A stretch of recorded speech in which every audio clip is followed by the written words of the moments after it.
이제 로마 제국이 2000년 전에 로마 제국이 이제 서로마하고 동로마하고 이렇게 갈라졌다고 했습니다. 이게 디오클레시안 황제 때 갈라졌는데 285년에 AD 285년에 갈라져요. 갈라졌다가 소로마 황제 콘스탄틴 대제가 그 유명한 313년에 소로마의 황제가 됩니다. 그러면 기독교로 공인하게 돼요. 그래서 이게 그 세계 역사에서 참으로 중요한 연표입니다. 313년에 기독교가 공인이 돼서, 기독교가 공인이 됐다는 것은, 이것은 기독교 신앙에 관용을 얻었다는 의미를 넘어서서 이제 유럽의 정신사적 그리고 영적인 이 자리를 기독교가 차지하게 되는 계기가 되는 거죠. 그전엔 불법인데 이제는 합법이니까 황제 자체가 기독교 신앙을 가지고 있으니까 앞으로 모든 정책은 이제 기독교 문화가 내재화되면서 이제 역사가 발전하는 거죠. 이건 중요한 요소. 이때 콘스탄티누스 대제가 황제 위에 올랐다. 제가 이거를 자꾸 반복하는 이유는 역사는 기본 프레임이 있어야 이해가 되니까 그래요. 2000년 역사는 굉장히 어려운데, 예를 들어 우리나라 이제 고속도로가 이렇게 있으면 서울에서 부산 가는 고속도로, 경부, 뭐 서해안 고속도로, 또 영동 고속도로, 또 중부 고속도로, 이렇게 몇 개 정도 이렇게 기본 프레임을 이렇게 가지고 있으면 길에 대해서 알 수 있잖아요. 그러듯이 역사도 기본 그 프레임이 있어요. 기본 프레임만 있으면 세계 역사 전체를 이렇게 파악하는데 어렵지 않습니다. 개별적으로 들어가면 큰 혼란이 있게 되는데 기본 틀만 알고 있으면은 어떤 역사든지 쉽게 이해할 수 있어요. 그래서 항상 콘스탄티누스에 의해서 313년 이제 통일 로마 제국이 되는데요.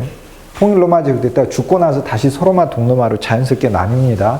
그래서 소로마 동로마로 나뉘고 나서 소로마는 먼저 망한다고 했습니다. 476년, AD 476년. 그래서 이 AD 476년에 소로마의 멸망이 소위 고대 세계의 종식이라고 부르고, 고대 세계가 끝났다. 그리고 소위 중세라고 불리우는 새로운 시대가 개막이 된 겁니다. 왜냐하면 소로마가 멸망에 대해서 로마 문화가 없고 이제 멸망시킨 야만족들이 주역이 되기 때문에 그렇죠.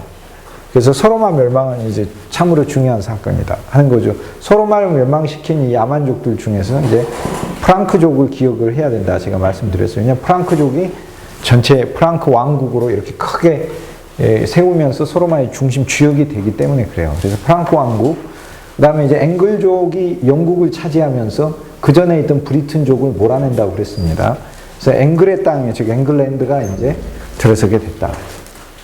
앵글족만 간 게 아니라 이제 삭슨족, 주트족, 뭐 이런 여러 작은 부족들이 가서, 주트는 저희에게 잘 안 알려져 있지만 삭슨족은 알려져 있어서 앵글과 삭슨족이 같이 혼합이 돼. 그래서 건너와요. 앵글과 삭슨족이. 그래서 앵글로 삭슨이다. 이렇게 그런 말을 많이 들어봐요. 영국의 인종인데 AD 500년경에 이주해 옵니다. 그러니까 AD 500년에는 앵글로 삭슨이 영국의 주인이 아닙니다. AD 500년 넘어서 갑자기 이 땅은 주인이 바뀌어버렸다. 이렇게 생각하면 돼요. 그래서 프랑크족, 앵글족, 그 다음에 고트족, 이렇게 야만족들이 쳐들어와가지고 고트족이 이제 이쪽을 뭐 점령하고 다니고, 이쪽에 반달족들이 이제 또 하고, 로마도 공격하고, 반달족. 그래서 이것들은 다 이제 그 야만족들 이름인데 또 하나 이제 게르만족으로 해서, 게르만족이 소위 앵글과 프랑크도 게르만족에 소속되지만 이 두 부족이 워낙 커서 두 부족을 뺀 나머지를 게르만이라고 부르는데요. 이 소위 게르만족, 그러니까 오늘날의 게르만은 이렇게 쓰잖아요. 이렇게 게르만 이렇게 쓰니까 Y를 붙이면은 절메니가 됩니다. 오늘날에. 그래서 독일이라는 절머니의 그 근원은 게르만족에서 온 거죠. 그러니까 영국도 앵글랜드가 되는 거죠. A를 E자로 바꿔서 앵글랜드, 여기서 앵자는 앵글족에서 온 거죠. 프랑크도 프랑스가 되니까요. 요 프랑크죠. 스는 지금 스라 발음하지 옛날에 크로 발음했으니까 프랑크예요. 그러니까 프랑크가 프랑스 된 거예요. 프랑크가 프랑크 된 겁니다. 근데 우리가 이 크는 이제 지금 스로 발음하기 때문에 프랑크족은 프랑스의 그 기원이 되는 그런 야만족들이죠. 고트 이름은 이제 소위 고딕이라고 부르는 고트에라는 뜻이죠. 고트. 중세 전체의 문화를 대표하는 이름이 됩니다. 고트족의 문화다.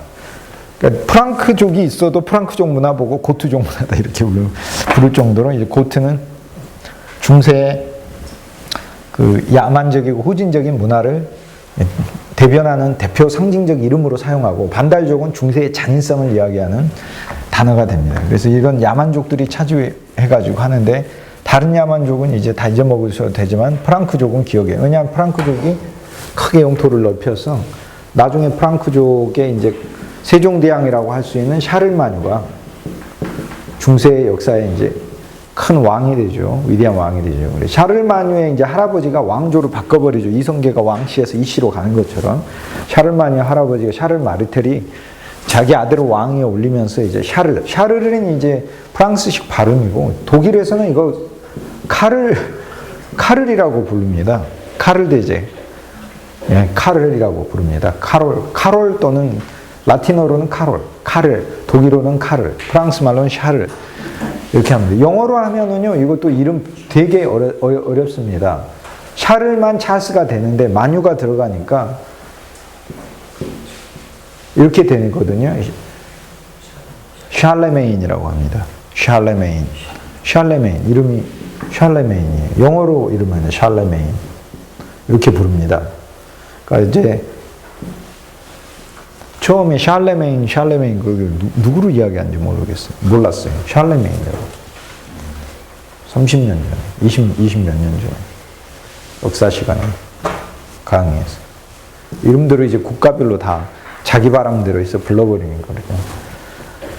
샤를마뉴는 연대를 외우기가 이렇게 쉽습니다. 800년대에 중세의 세종대왕이었다. 샤를마뉴가 한마디로 국가도 많이 넓혔겠고, 문화도 새로 전파를 했겠고, 그죠? 학교도 많이 세웠고, 도서관도 세우고. 그래서 중세 시대 역사에서 이제 프랑크 왕국이 전체를 차지하고, 샤를마뉴가 죽고 나서 이렇게 갈라집니다. 그러니까 콘스탄티누스 대제가 통일 로마 제국 세웠다가 이렇게 갈라졌듯이, 프랑크 왕국이 또 안으로 이렇게 갈라지죠. 그죠? 프랑크 왕국에서 서프랑크, 중프랑크, 동프랑크 이렇게 해서 서프랑크가 오늘날 프랑스가 되고 중프랑크가 이제 이탈리아 이 반도를 끼고 있는 나라들, 오늘날의 뭐 스위스라든지 이런 나라들이 되고 그 다음에 동프랑크가 이제 독일 쪽이 됩니다. 프랑크 왕국이 이제 계속 갔다가 분열되고 나서는 이 독일 쪽은 국가 이름을 바꿔버린다고 했어요. 독일 하니까 이름이 게르만족 이름이라니까요. 원래 독일이란 말이 이제 그 독자는 도이치라는 데서 나왔는데요. 이게 이 튜튼족이라고, 도이치라는 말이 이제 튜튼족, 이 야만족을 가리키는 이름이에요. 튜튼족이라고. 튜튼족의 야만족 이름에서 튜튼에서 독자를 우리가 이제 써서 사용을 하는데, 영어로는 저머니라고 하죠. 게르만이죠. 게르만족이니까. 근데 이 독일은 이제 야만족 이름이니까 튜튼족이라는 이름이 좋은 의미로 중세에서는 안 받아들여져서 이름 세탁을 하게 되죠. 이름 세탁. 신성 로마 제국이다. 이렇게 이름 세탁을 한다는 말입니다. 그래서 새롭고 거룩하다. New Holy Roman Empire라고 부르게 되는 거예요.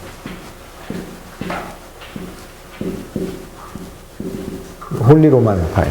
근데 이제 역사에서는 그냥 샤를마뉴 때부터 이름을 신성 로마 제국이 시작이 됐다. 뭐 이렇게 하는, 샤를마뉴 때는 이름은 신성 로마 제국이 사용을 안 했고, 샤를마뉴는 그냥 자기를 황제라고만 불렀어요. 나중에 오토 대제 때, 그러니까 연대 900년대 중반인데 그냥 외우기 쉽게 천년대라고 이렇게 딱 생각하시면 돼요. 그냥 천년대에 신성 로마 제국이 들었었다. 이렇게 이제 보면 됩니다. 그래서 신성 로마 제국 독일 쪽에 있는, 그리고 오스트리아, 폴란드 북부까지 있는 거대한 영토를 다스리는 제국이었습니다. 신성 로마 제국은 그러면 왕가가 예를 들어서 처음에 오토가 대제였으니까 오토 가문에서 이제 왕가가 나오잖아요. 그 가문에서 계속 다스리다가 나중에는 이 신성 로마 제국에 있는 제후들 중에서 황제를 선출하거든요. 그런데 그 중에 합스부르크라는 가문이 1300년대 이후부터 계속해서 그 신성 로마 제국을 다스려요. 이 가문이. 그 전에는 다른 가문에서 이렇게 나왔었는데, 그래서 합스부르크 가문에서 이 신성 로마 제국, 독일을 계속해서 다스렸기 때문에 신성 로마 제국은 나중에 이름을 합스부르크 가문이다 이렇게 부르게 됩니다. 그러니까 조선이라는 나라지만은 이씨의 나라다. 그러기 왕이 틈만 나면은 막 성질내면서 신하한테 이씨의 나라라고 막 그러잖아요. 어떻게 이씨의 나라예요? 이씨의 나라는. 결국은 그 왕일 뿐이지 뭐 이씨의 나라입니까? 너무 감사해요. 조선시대에 태어났으면 사약받았을지 모르는. 그래도 없는 데서 욕했겠죠. 설마 뭐 사약받고 그러겠어요, 제가? 도망 다녔겠죠, 만약 얘기하고. 그래서, 근데, 모르죠. 또 충성했을 수도 있죠. 저희 조상님들이 이렇게 충신들이 많았었어요. 그렇다고 무슨 역모의 피를 가지고 있는 그런 역도의 피가 그렇게는 생각하죠. 그 신성 로마 제국은 나중에 합스부르크 제국이라고 이름을 바꾸게 되고, 그래서 이씨 제국이다. 이건 조선이다. 이렇게 생각하시면 되겠어요. 그래서 이게 1300년대부터 600년을 계속 가서 언제 끝나냐면 1800년대에 나폴레옹이 끝내버립니다. 나폴레옹이. 아예 끝내버려. 1820년대에 나폴레옹이 이 제국을 없애버려요. 그냥 한마디로 그냥 자기가 황제에 등극하면서 프랑스 왕이 자기가 황제위를 받으면서 나폴레옹이 받았던 이 황제위가 이 신성 로마 제국의 황제위예요. 그가 썼던 관이 이 샤를마뉴가 썼던 관을 이렇게 쓴 거예요. 사용했던 검도 이전에 있던 중세 왕들이 사용했던 검 가지고 쓴 거고요. 그 왕관에는 뭐 예수님이 십자가에 못 박힐 때 사용됐다는 그 못이 들어있다 뭐 이래가지고 그 못이 들어있는 관을 이제 샤르마니가 썼어요. 그 교황이 그 못을 사용해가지고 썼죠. 근데 다 이 중세에 있는 유물의 99%는 다 가짜다 이렇게 생각하시면 돼요. 그 못인지 어떻게 합니까 그게? 그것인지. 이제 예수님이 십자가에 못 박히신 것은 그 영적인 의미들이 있잖아요. 그래서 그리스도가 이 세상에 와서 이제 그 우리를 위한 대치물로서 인간이 한 번 죽었다가 못 태어나죠. 여러분 세상에 태어났는데 여러분이 인생 다시 살고 싶잖아요. 근데 다시 살고 싶을 때 다시 사는 것은요, 그냥 사라져서는 안 되고 죽었다가 살아야 해요. 죽었다가 살아야만 진짜 다시 사는 거거든요. 안 그러면 그건 다시 사는 게 아니고 계속 사는 거죠.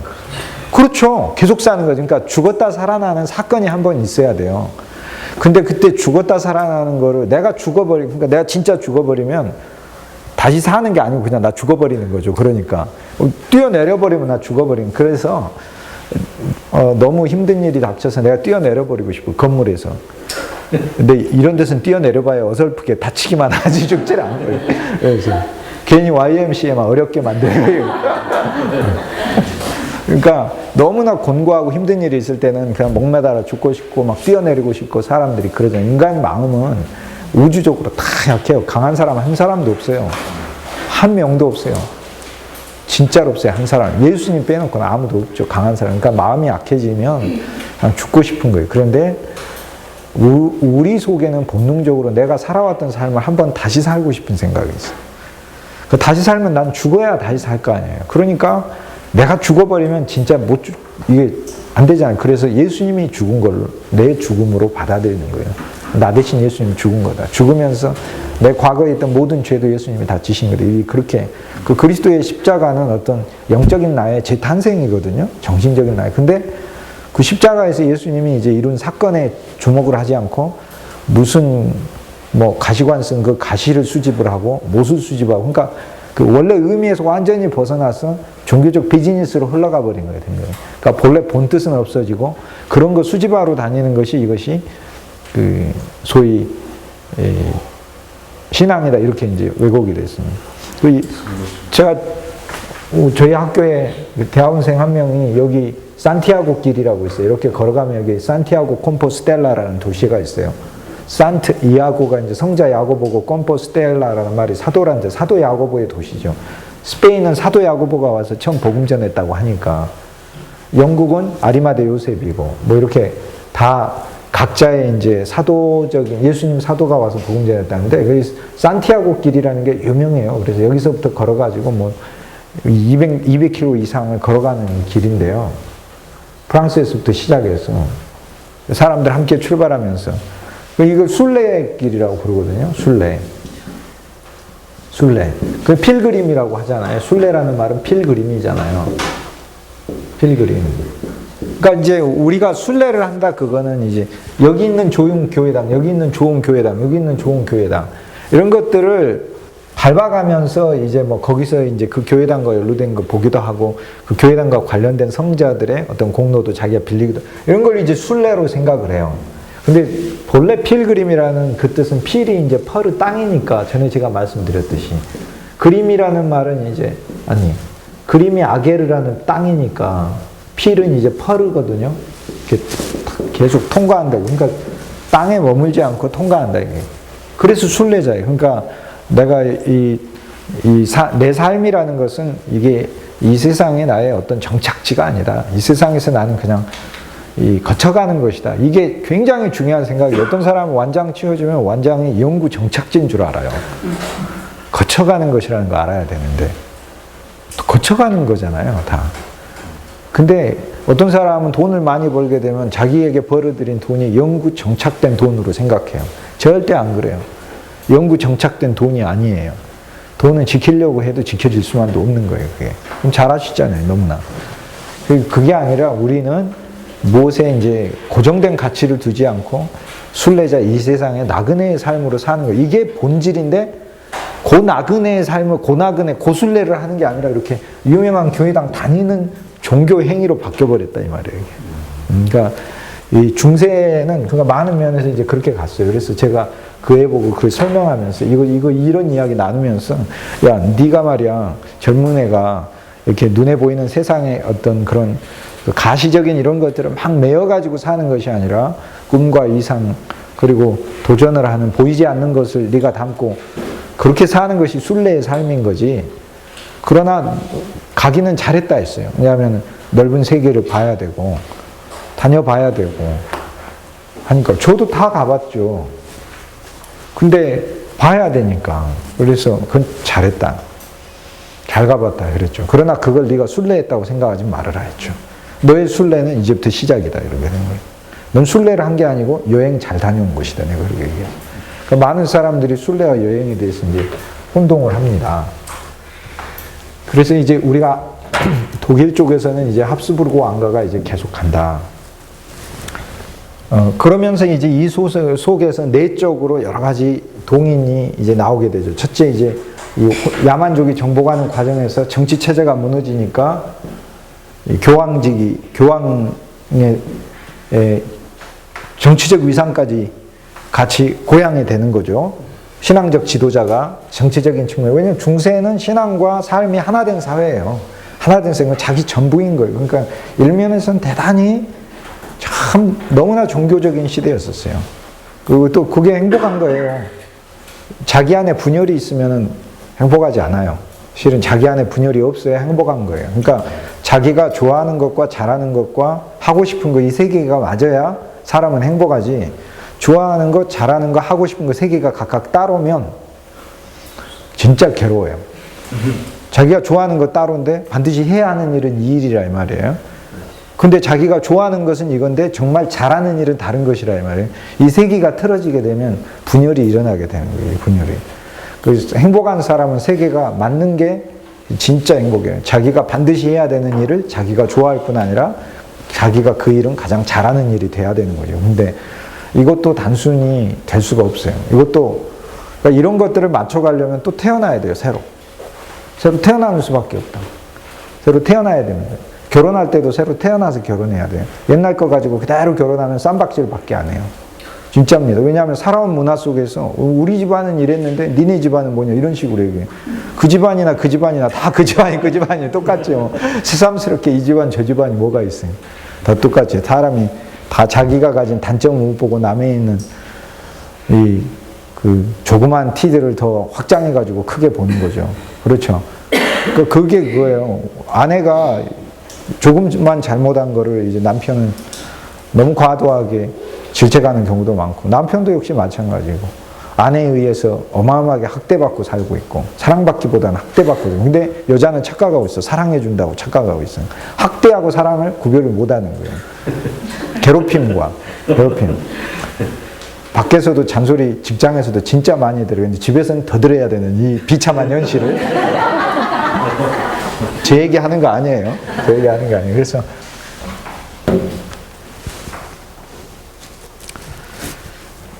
중세에서 그래 교황권이 상승하고 이 야만족들의 기독교 신앙이 퍼지게 되는데, 그냥 퍼지게 되는 게 아니라 이제 수도원 운동을 통해서 퍼진다. 수도원이 하나 들어서게 되면 수도원 안에 모든 기관이 다 있었어요.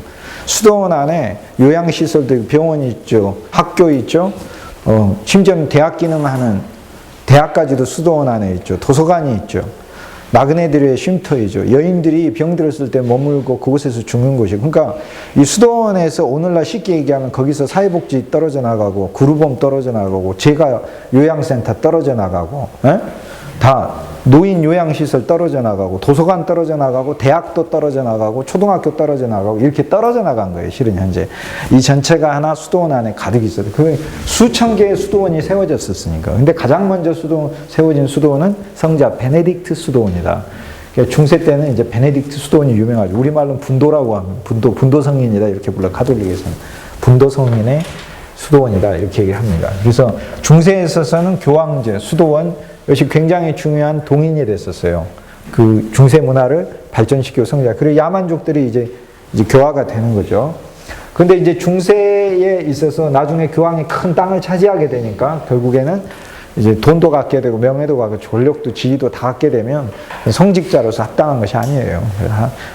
하나님의 일을 한다고. 오늘날에 사실 교황도 너무나 많은 돈과 너무나 많은 권위를 가지고 있어요. 사실 밖으로 보여지는 것들은 극히 부분적인 것들일 뿐이죠.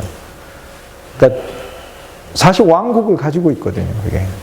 그러니까 그 진정한 의미에 있어서 진짜 참 지도자는 유명한 것조차도 이렇게 거절할 줄 아는 것이 그것이 진짜 참 지도자예요. 근데 그게 소위 사후에 유명해지는 게 진짜 유명해지는 겁니다. 사후에. 그 진짜 예를 들어서 캐논 아시잖아요, 이렇게.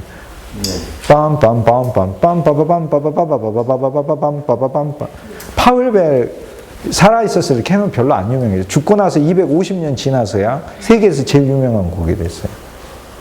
그랬어요. 그 시대에 워낙 바하 있지, 핸델이 있고 하니까 파첼벨. 근데 재밌는 게 캐논은 아는데 그 유명한 곡이 캐논에 그 작곡자가 파울벨이라는 것도 사람들이 그 이름까지는 안 가요.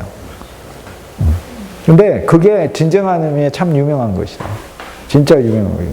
그 안에 들어있는 그 질서, 그 동네에서, 그 마을에서, 작은 마을에서 사람들의 즐거운 행사를 위해서 지어준 곡이거든요. 위로하고. 우리는 그거를 더 선호해야 된다. 내가 이 땅에서 유명해지기보다는, 유명해지는 게 아니라 죽고 나서 오히려 그 남는 이름들이 진짜 좋은 이름들이 되는 거죠. 그래서 중세는 이제 그렇게 이제 중세 문화가 그렇게 갑니다. 그래서 여기서 이제 커지고, 요 동로마 제국은 이렇게 영토가 많지만은 여기 시나이 반도가 있고, 여기 아라비아 반도가 있고, 여기 나일강이 이렇게 흘러서 다 동로마 제국의 땅이잖아요. 그런데 여기 아라비아 반도에서 메카하고 메디나에서 여기서 마호메트가 이슬람교를 610년에 만들잖아요. 그리고 100년 이내에 순식간에 여기까지 어마어마한 영토를 다 점령을 해버립니다. 이슬람이.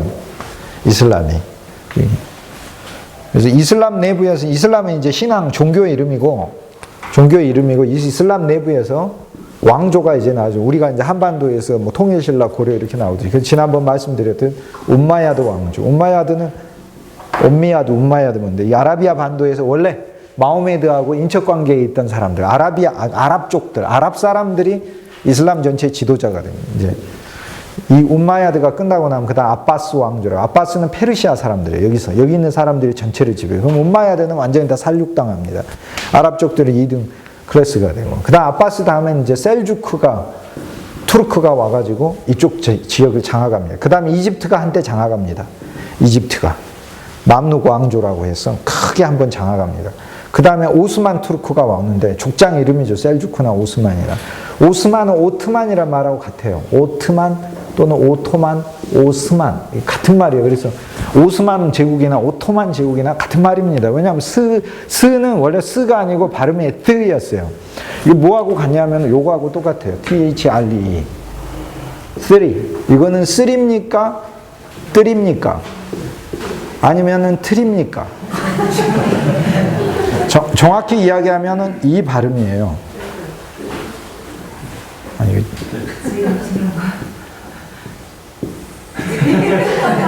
우리가 안 쓰는데 실은 이렇게 써야 돼요. 쌍시옷과 쌍띠읒이 중간 발음이다. 합쳐진 발음이다. 예, three예요. 이거는 제가 학생들한테 설명할 때 이 three 발음을 진짜 어려워요. 이건 어떻게 하냐면 보리밥 쌀밥 해보셨나요? 그 보리밥 하면 어떻게 해야 되죠? 잡으면 안 되고 쌀밥 하면 잡아야 되죠. 이 게임을 혀로 하는 거예요. 이빨에다가 이렇게 혀가 나와 이렇게. 그래서 잡아야 돼요. 근데 먼저 이렇게 잡고 이빨은 혀를 잘라버릴 듯이 빨리 내려와야 되고 혀는 확 들어가야 돼요. 이게 뜨 발음이에요. 뜨 이렇게. 잘못하면 혀 잘립니다. three. 그 발음이에요. 그 발음. 그렇게 발음해요. 그래서 반드시 나와야 됩니다. 혀가.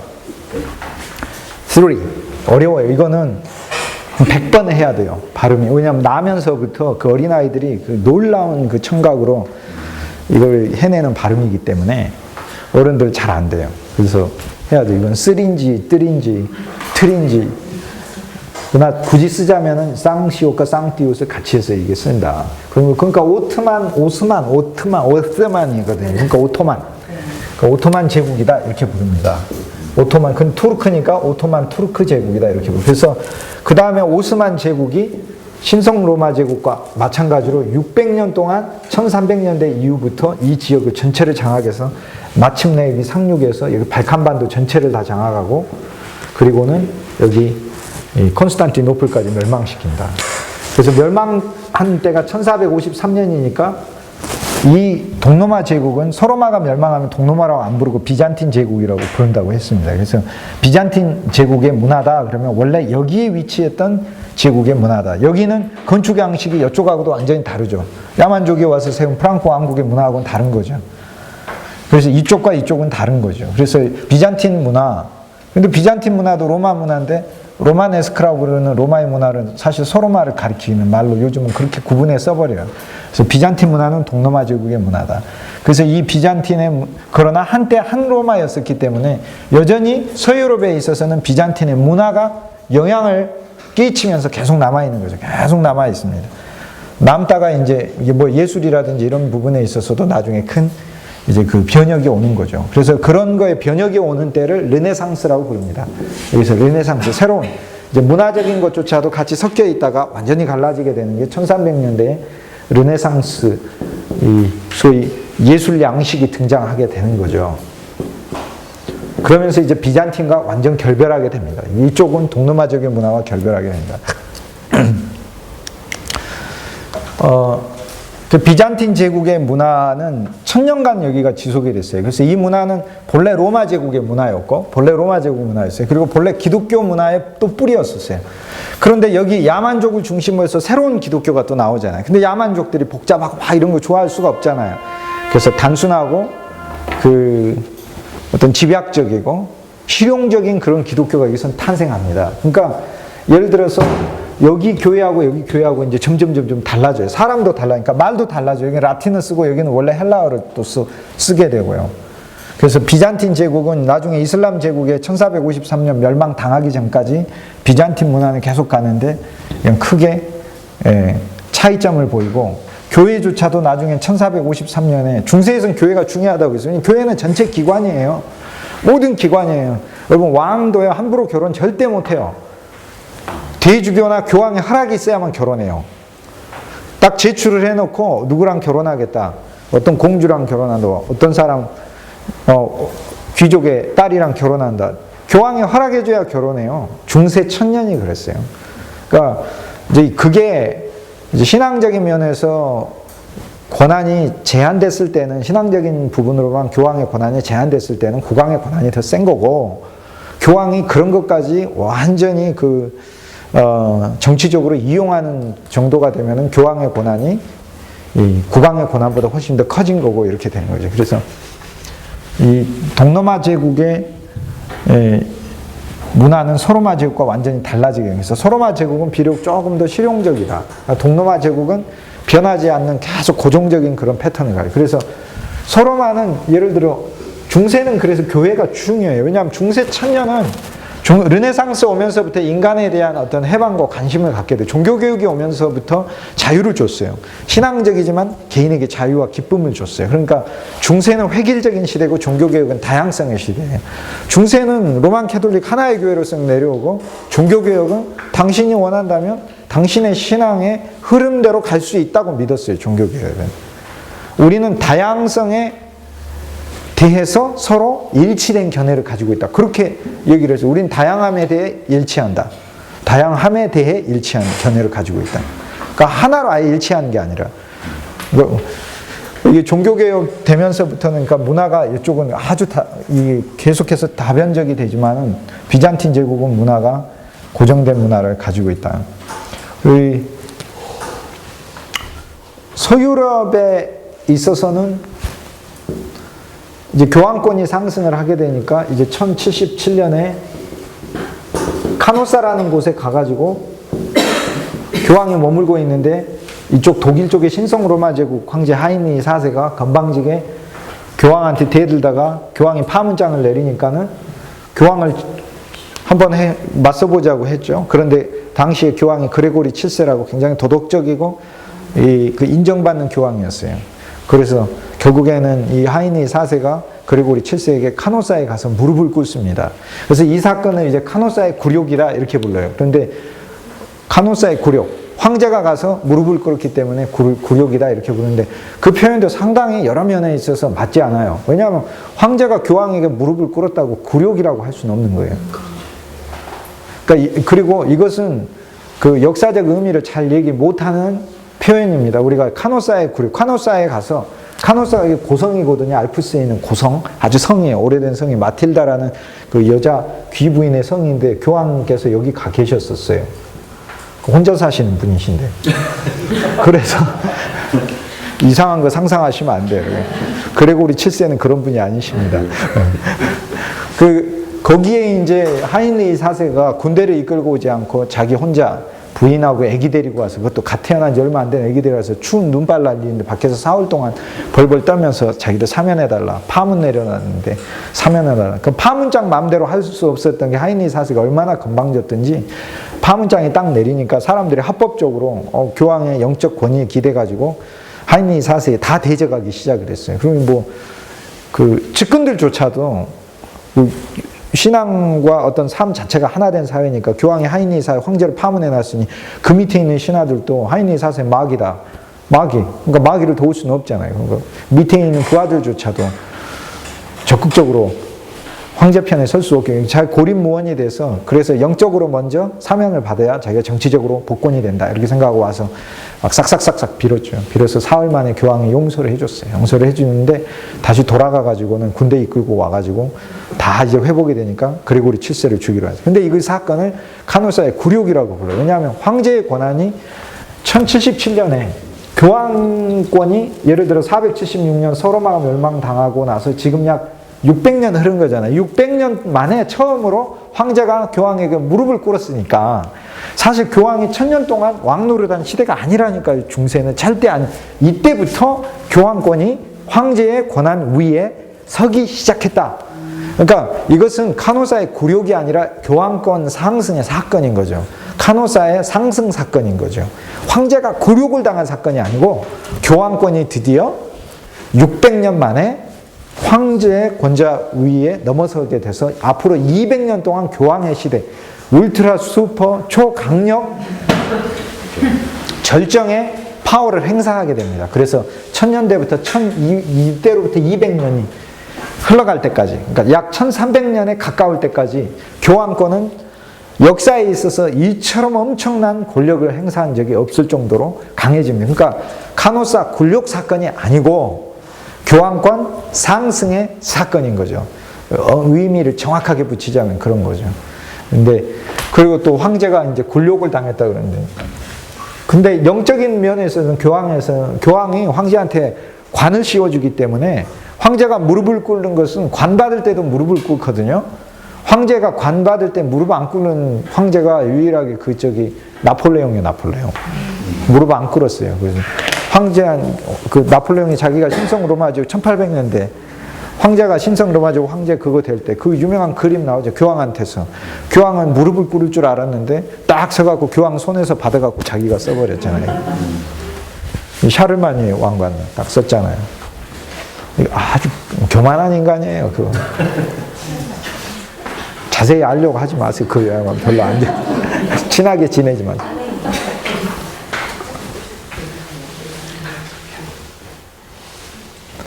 그래서 1077년에 이제 교황권이 이제 상승하게 되면 교황의 시대가 열리고, 이때로부터 교황의 권력이 상승하니까, 이제 교황이 이제 왕의 입장에서보다 교황의 입장에서 세계를 한번 딱 보니까는 여러 지금 문제가 많거든요. 지금 비잔틴 제국이 계속 공격받고 있잖아요. 이슬람 세력에 와서. 계속 이슬람은요, 610년부터 시작해서 1200년 동안 계속 유럽을 공격했고, 유럽은 200년간 이슬람을 공격했어요. 계속 이슬람은 1200년 동안 유럽을 공격했었어요. 지속적으로. 그러니까 이게 착각하면 안 돼요. 십자군 사건을 이해하면 역사에서 유럽이 이슬람에 가가지고 계속 이슬람을 거의 노력하다시피 노력했죠. 더티한 전쟁도 많이 치렀고. 그런데 이슬람 거꾸로 1200년간은 유럽을 공격해 왔다니까요. 계속해서 1400년 마침내 1454년 무너뜨리고, 그 전에 이미 발칸반도 전체를 다 수중해 놓고 1500년대가 딱 되니까는 오스트리아, 비엔나까지 계속해서 공격해요. 그래서 1620년대에 패퇴하기까지, 오스트리아, 비엔나 2차 전투에서 패퇴하고 나서는 그때부터는 이슬람은 유럽에 결국 무릎을 꿇습니다. 내가 졌다 그럽니다. 내가 졌다. 더 이상 안 하마. 그렇게 해서 여기 발칸반도에서 머물러 버리게 되는 거예요. 그때 소위 1600년대 되기 전까지 계속해서 이슬람은 600년대 탄생한 이후 1200년 이상을 공격을 해옵니다. 그래서 너무 일방적으로 이제 십자군이 200년간 공격한 거를 마치 유럽이 전혀 이슬람이 평화스럽게 지내고 있는데 느닷없이 갑자기 십자군을 조직해서 이슬람 공격하러 간 게 절대 아니에요. 그 전부터 이슬람 세력이 와서 비잔틴 제국을 무너뜨렸어요. 완전히. 그리고는 유럽까지 공격해 왔었어요. 계속해서 지속적으로. 자, 이때 이제 십자군 운동이 1099년에 예루살렘을 탈환을 하니까 교황이 봐서 이슬람 세력을 제어를 해야 되겠다. 이때 이제 이슬람들은 셀주크, 그리고 조금 있다가 이집트 이슬람이 나오게 되면 바로 요 시대입니다. 그러니까 요 시대 때 이제 십자군과 싸우게 되는 거죠. 그래서 십자군이 마침내 탈환하고 80년 넘게 예루살렘에다가 유럽의 왕국을 세워놓습니다. 그걸 십자군 왕국이라고 부르죠. 그래서 이 시대가 끝나고 나서는 다시 이집트의 이순신이라고 할 수 있는 살라딘이 예루살렘을 탈환을 해버리고 이 지역이 다시 이슬람 수중으로 다 들어갑니다. 그리고 나서는 계속해서 1917년에 세계 1차 대전 때, 그러니까 이 땅들은 계속해서 이집트의 손을 거쳐서 오스만 투르크로 계속 넘어가게 되고, 오스만 투르크가 세계 1차 대전에 참전해가지고 패배해버려요.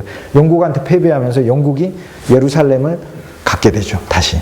그래서 이 십자군이 이래로 700년 만에 영국이 이스라엘 땅을 갖게 되면서 유대인들을 이주시켜서 유대인이라는 국가가 탄생되게 됐으니까, 이 중세부터 계속 연결된 역사라고 우리가 얘기할 수 있습니다. 그래서 십자군 운동이 일어나고, 이때부터 또 이 중세의 고리, 그러니까 1099 외우기 어려우니까 1100 이렇게 이제 역사에서 십자군이 시작이 됐다. 십자군도 200년간 가요. 그럼 교황권도 200년간 가니까 200년 간다는 얘기, 200년 후에는 끝난다는 얘기 아닙니까? 200년 후에는 교황권이 계속 절정해 있지 않고 200년이 정확히 이제 한 230년 정도 돼서 1300년대 딱 교황이었던 보니페이스 8세는 이전 교황처럼 그렇게 막 고집 부리다가 거꾸로 두들겨 맞아요. 사정없이. 그 왕이, 프랑스 왕이 보낸 자객들에게 두들겨 맞고 충격받아 죽어버려. 그 이후부터는 교황궁을 아예 아비뇽이라는 곳으로 옮기게 됩니다. 1300년대. 그래서 교황의 아비뇽 유수라는 사건이 이제 중세에서는 일어나게 됩니다. 그래서 이곳에 가서 아비뇽에 가서 또 70년 동안 있게 돼요. 아비뇽은 제가 지난학기에 여러분에게 꼭 가보셔야 되는 이 역사적인 장소라고. 왜냐하면 중세의 700년 전에 세워진 교황궁이 완벽하게 서 있는 너무나 아름다운 곳이 아비뇽에서 영화제도 열리고 하고 그러는데 유럽에서 가봐야 되고 저는 짤즈부르크보다도 오히려 아비뇽을 추천합니다. 어떤 곳보다도. 파리 에펠탑 가가지고 해봐야 사진 찍어봐야 그거 뭐합니까? 아비뇽 가세요. 아비뇽. 너무나 멋있어요. 그 앞에 흐르는 그 롱강. 그래서 700년 전에 그 도시가 때묻지 않은 채 그대로 있어요. 고도, 중세의 그 옛 도시가 그대로 있어요. 그래서 이때 교황이 로마에서 아비뇽으로 옮겨가지고 교황권이 프랑스 국왕의 포로가 돼 있어서 이때를 아비뇽 유수다. 또 그렇게 불러요. 아비뇽 유수. 유수라는 말이 포로기로 있는 포수, 포로되어서 머무는 기간이죠. 그래서 아비뇽 유수기 또는 아비뇽 포로기다. 이렇게 부릅니다. 1300년부터 70년에서 1370년까지 갑니다. 그냥 이 시대 때. 그래서 아비뇽 포로기가 그 끝나고 나면 다시 이제 교황이 로마로 들어오게 되는데 이때로부터도 또 40년 동안은 교황이 2명씩 나오고 나중에는 3명이 나옵니다. 교황이. 그러니까 교황권이 중세 후기에는 무너지죠. 무너지니까 교권이 무너지니까 교회는 타락하게 되겠죠. 타락하게 되니까 이제 종교개혁이 일어나게 되는 기본 바탕이 되는 거죠. 그리고 이 200년 동안에 십자군이 일어났죠. 교황권 상승했다가 하락하게 되죠. 이때 대학도 등장하게 돼요. 그러니까 소위 중요한 사건이 많이 일어나요. 그리고 이 200년 사이에 소위 1200년경에 프란시스하고 도미니크라는 그 유명한 탁발 수도사, 그러니까 어떤 큰 수도원에 머무는 것이 아니라 이동하면서 아무런 소유도 갖지 않고 사는 탁발 수도사의 삶을, 그러니까 걸식 수도사라고 하죠. 아무것도 무소유의 수도 생활을 하는 수도사들이 나오고 그들이 프란시스하고 도미니크 수도사인데 이 도미니크 수도사는 공부 쪽이 아주 핵심이 있고 프란시스는 수도사들은 이 가난한 청빈한 삶에 포커스를 맞췄어요. 그래서 프란시스는 청빈이 목적이고 도미니크는 청빈이 수단이에요. 그리고 아주 학적인 수도들. 도미니크 출신들이 뛰어난 학자들이 많이 나옵니다. 중세의 최고의 그 철학자의 신학자라고 할 수 있는 토마스 아퀴나스가 도미니크 수도사예요. 토마스 아퀴나스가 이렇게 얘기했어요. 하나님은 인간에게 법을 주셨는데 여러 법을 율법도 주시고 예수 그리스도 새 법도 주셨고 그리고 본래적으로 우리에게도 우리 자연과 인간 안에 하나님이 기본적으로 써놓은 법이 있다고 불렀어요. 이걸 내추럴로 자연법이라고 부릅니다. 그런데 이 자연법 속에는 하나님이 부여하신 절대 뺏을 수 없는 권리가 있는데 첫째, 행복을 추구하는 권리. 하나님은 우리가 행복하기를 원하신다. 그리고 기본적으로 목숨을 줬어요. 이 목숨을 소중히 여기는 권리. 어디서 많이 들어본 얘기죠. 요거를 그대로 헌장이라는 게 미국 헌법이고 우리나라 헌법입니다. 인간은 행복 추구권을 갖는다. 인간의 모든 목숨은 참으로 가장 귀중한 것이다. 사람의 생명은 가장 귀중한 것이다. 하는 거예요. 그리고 기본적으로 있는 자연 속에는 법칙이 있다. 이것들이 이제 계몽주의자들이 나중에 그 법칙이 뭐냐? 법칙이. 그러니까 전에는 사과가 그냥 무거워서 떨어진다고 생각했지 떨어지는 법칙에 대해서 생각을 못했어요. 그런데 아퀴나스의 생각을 다시 보니까는 법칙이 있다는 걸 발견했어요. 그렇다면 이것은 떨어지는 법칙에 의해서 떨어지는 거 아니냐. 거기서 하나 더 생각하면 떨어지는 법칙이 아니라 잡아끄는 법칙이 있지 않느냐. 이렇게 이제 보는 거죠. 잡아끄는 법칙. 사실 다 잡아끌고 있습니다. 재밌는 게요. 전부 다. 그러니까 별들 간에도 잡아끌고 있기 때문에 균형을 이루고 있어요. 왜냐하면 잡아끄는 힘이 한쪽으로 몰리게 되면 합쳐져 버리게 되는데 균형을 이루게 되면 계속해서 이렇게 돌게 돼 있는 거죠. 이렇게. 지금 모든 별들이 그러고 있거든요. 얼마나 신기합니까? 이게 얼마나 숨어있는 힘이 얼마나 엄청난 힘이 온 우주에 놀라운 거죠. 그래서 이때 그래서 이런 수도에도 나오게 되고 십자군 나오고 공격하는 십자군 나오고 대성당 그 고딕식 그 어마어마한 건축도 짓게 되고 소위 중세의 절정이라고 부르는 사건들이 한꺼번에 다 일어납니다. 중세. 그래서 이때를 중세의 절정기다. 중세 후기가 중세의 절정기고 1300년대에는 르네상스까지 일어나게 됩니다. 문화가 재탄생했다 그 말이죠. 그러니까 중세 그동안 계속 내려왔던 문화가 끝나고 재탄생을 했다. 그렇게 얘기를 하게 됩니다. 이 비잔틴 제국의 문화는 그대로 유지가 되는데 그대로 유지가 돼요. 그래서 서로마하고 동로마는 나중에 서로 파문합니다. 그래서 우리 동로마하고 동로마는 따로야. 서로마는 별도야. 이러면서 서로 파문을 하게 되니까 서로 공격을 하게 되니까 서로마는 이름을 가져야 될 거 아닙니까? 서로마는 이름을 뭐라고 가졌냐면 가톨릭이라고 이름을 가졌어요.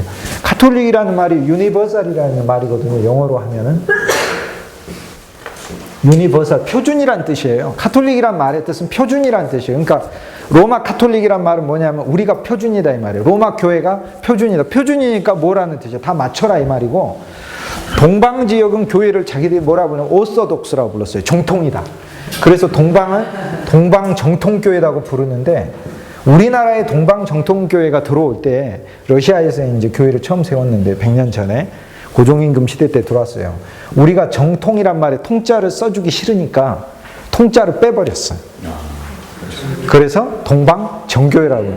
우리나라 사람들이 참 어떻게 보면 인심이 후한 면이 있고 어떤 면에서 누구 미워하는 사람이 있으면은 무서워. 막 그림 그려놓고 칼 꽂는 그런 스타일이잖아요. 그런 식으로. 그래서 그 통자를 빼버렸어요. 오소독스다. 그래서 그리고는 여기가 서쪽이니까 웨스턴 캐톨릭이라고 부르고 이쪽이 동쪽이니까 이스턴 오소독스, 동방 정교회라고 불러요. 특징은 뭐냐면 서방은 교황이죠. 그죠? 그리고 로마가 표준이죠. 근데 동방 지역은 지역에 따라 다 리더십이 틀려요. 근데 리더십은 틀린데 문화적인 것은 서로 상당히 많이 공유하고 있습니다. 문화적인 측면에 예배 방식도 그렇고 예배 방식도 많이 그렇습니다. 장단점이 있어요. 동방 지역의 교회들은 전통을 계속 유지를 하기 때문에 어떤 예를 들어 1700년 전의 예배나 지금 예배나 차이가 없어요. 하나도 차이가 없어요. 예배 한 번 드리면 2시간 반 정도 걸려요. 이 책 한 권 가지고 계속 읽어야 되는데 그렇게 예배 드려요. 근데 그게 초대교회 예배는 아니에요. 초대교회 예배는 아니에요. 어쨌든 1700년 동안 안 변해요. 근데 서방 지역은 많이 변해요. 굉장히 많이 변해요. 그리고 로만 가톨릭 예식도 이제 가보면은 굉장히 절차가 일어섰다 앉았다 너무 많이 시키네 이렇게 이제 생각하는데, 동방 지역에 비해서는 세 발의 피다. 세 발의 피. 여기 얘기할 수 있어요. 그래서 이쪽이 서로 1054년에 서로 공식적으로 파문해. 근데 그 이전에 이미 많이 갈등이 빚어졌다 하는 거예요. 그런데 문화적으로는 여러 면에 있어서 서로 공유하고 있는 부분들이 있었어요. 그런데 비잔틴 문화가 내재되어 있다가 비잔틴 문화는 르네상스 시대 때 끝나버립니다. 300년대 때 끝나버려요. 이게 이제 비잔틴 지역에서 나온 예수님 상들 중에서 예수님 그림 참 중요해요. 예수님조차도요. 그대로 제가 지난주에 말씀드린 이거는 아이콘이에요. 그러니까 사실주의 회화로 보시면 안 돼요. 사실주의 회화가 아니라 상징적 언어들이에요. 이건 전체가 다 상징적 언어들이에요. 그러니까 사실주의의 그림으로 비잔틴 문화를 봐버리고 해석하는 사람들은 예술을 모르는 사람들입니다. 예술을 모를 뿐 아니라 예술을 모르는 사람들입니다. 예술, 아트를 모르는 사람. 비잔틴 문화는 포트레일이 아니다. 포트레일은 우리가 막 그리는 건데 비잔틴 문화는 아이콘이라고 불러요. 아이콘은 프로그램 따로 있어요. 프로그램에 대한 하나의 상징일 뿐이에요. 그러니까 비잔틴에 등장하는 모든 것들은 사실주의적으로 해석해버리면 안 돼요. 왜 사람 얼굴이 이상하지? 그게 아니야. 하나하나의 그 그림들이 가지고 있는 각각의 예수님조차도 입을 다물고 순종을 의미를 하는 거예요. 복종, 그리고 침묵, 듣는 걸 말씀하시는 거예요. 왜 아버지 하나님께는 예수님조차도 아들이니까 그런 것이고, 큰 귀는 하나님 말씀을 듣는 거고, 이 손 세 개는 성부, 성자, 성령으로 축복, 삼위일체 축복을 제시를 하는 것이고, 긴 코는 하나님에 대한 어떤 영적 진리를 맡을 수 있는 후각을 얘기를 하는 거고요. 큰 눈은 빛과 이상을 보는 거예요. 그 비잔틴에 있는 모든 성화들은 전부 다 눈이 큽니다. 그리고 인간의 신체 구조가 사실주의적으로 이렇게 대칭돼서 몸을 그리질 않아요. 왜냐하면은 로마는요, 사람을 너무 영웅시해서, 로마의 그 조각들 보세요. 그러죠? 그런데 비잔틴 문화는 사람이 그렇게 크게 추앙받을 것이 아니라는 것을 알았습니다. 안 시대였어요. 그것이 이제 너무 극단적으로 가면 여러 면에 있어서 너무 획일주의로 가게 되면 우리 인간이 하나님으로부터 갖게 되는, 나중에 이제 아퀴나스가 얘기하는 본래적으로 우리가 가지고 있는 어떤 그 가치들에 대해서 외면하게 될 수가 있겠죠. 그죠? 그것이 이제 소위 중세 신학의 단점이 돼버리는 거죠. 하나님 중심으로 가는 것이, 인간이 하나님 중심으로 가서 행복하기 위해서 하나님 중심 하는 거지, 하나님 행복하게 만들려고 우리가 희생되는 것은 아니에요. 왜냐하면 그것도 하나님 원하지 않으세요. 하나님 진짜 원하는 거 우리 행복하게 하시기 위해서 오신 거기 때문에 중세 신학에 있어서의 그 부분들이 이제 그 가지고 있는 너무 획일주의적인 것이 나중에 이제 새로운 예술 사조에서 바뀌게 됩니다. 예를 들면 미켈란젤로가 이제 1400년대 르네상스 3대 유명한 화가가 미켈란젤로, 레오나르도 다빈치, 라파엘이잖아요. 그 사람들 그림을 보세요. 자유를 얻은 것 같잖아요. 천지창조를 그려도 창의적이고 자유롭게 그리죠. 그런데 통일된 방식으로 다 한 거예요. 라파엘 그림 다르고, 레오나르도 다빈치 그림 다르고, 미켈란젤로 다 달라요.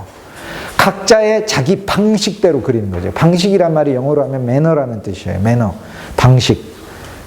너 매너가 없다 그러는 것은 밥 먹는 방식이 있어야 되는데 없다 이거예요. 그죠? 예절만 의미하는 게 아닙니다. 방식도 들어있는 겁니다. 예절은 마음을 의미하는 거고, 방식은 상당히 많은 면에 있어서, 예를 들어서 뭐 와인을 마셔도 고기를 먹고 묻은 기름을 먼저 손수건으로 닦고 와인잔을 이렇게 마셔야 돼요. 깨끗하게. 그래야 이렇게 번질번질한 거 안 되지. 옆에서 예수는 거. 상추쌈을 드실 때도 우아하게 이렇게 해서 드시고, 반드시 수건으로 깨끗하게 물기를 닦고 이렇게 하고, 음료수를 마시고, 이렇게 놀 때도 이렇게 테이블에 놓고, 종업원을 볼 때도 아줌마 이렇게 하는 거는 가문이 조금 이렇게 그런 분들이니까 선생님 이렇게 이제 우아하게 불러야 된다. 전 늘 그렇게 불러요. 선생님 이러면 뭐 하나라도 더 줘요. 그러니까 그러고 부르는 거예요. 진짜 더 줘요. 그 비잔틴 문화는 그래서 모든 그 아이콘들이 이제 그 어떤 종교적이고 영적 상징들을 가지고 있어요. 예수님에 대한 그림들이 많이 나옵니다. 그런데 이게 사실 이 중세뿐 아니라 2000년 역사에서 제가 봤을 때 제일 아름다운 예수님 그림이에요. 제일 아름다운 그림인데, 이거는 시내산에 이렇게 가보면, 시내산이 어디냐면 여기 있거든요. 여기 이집트.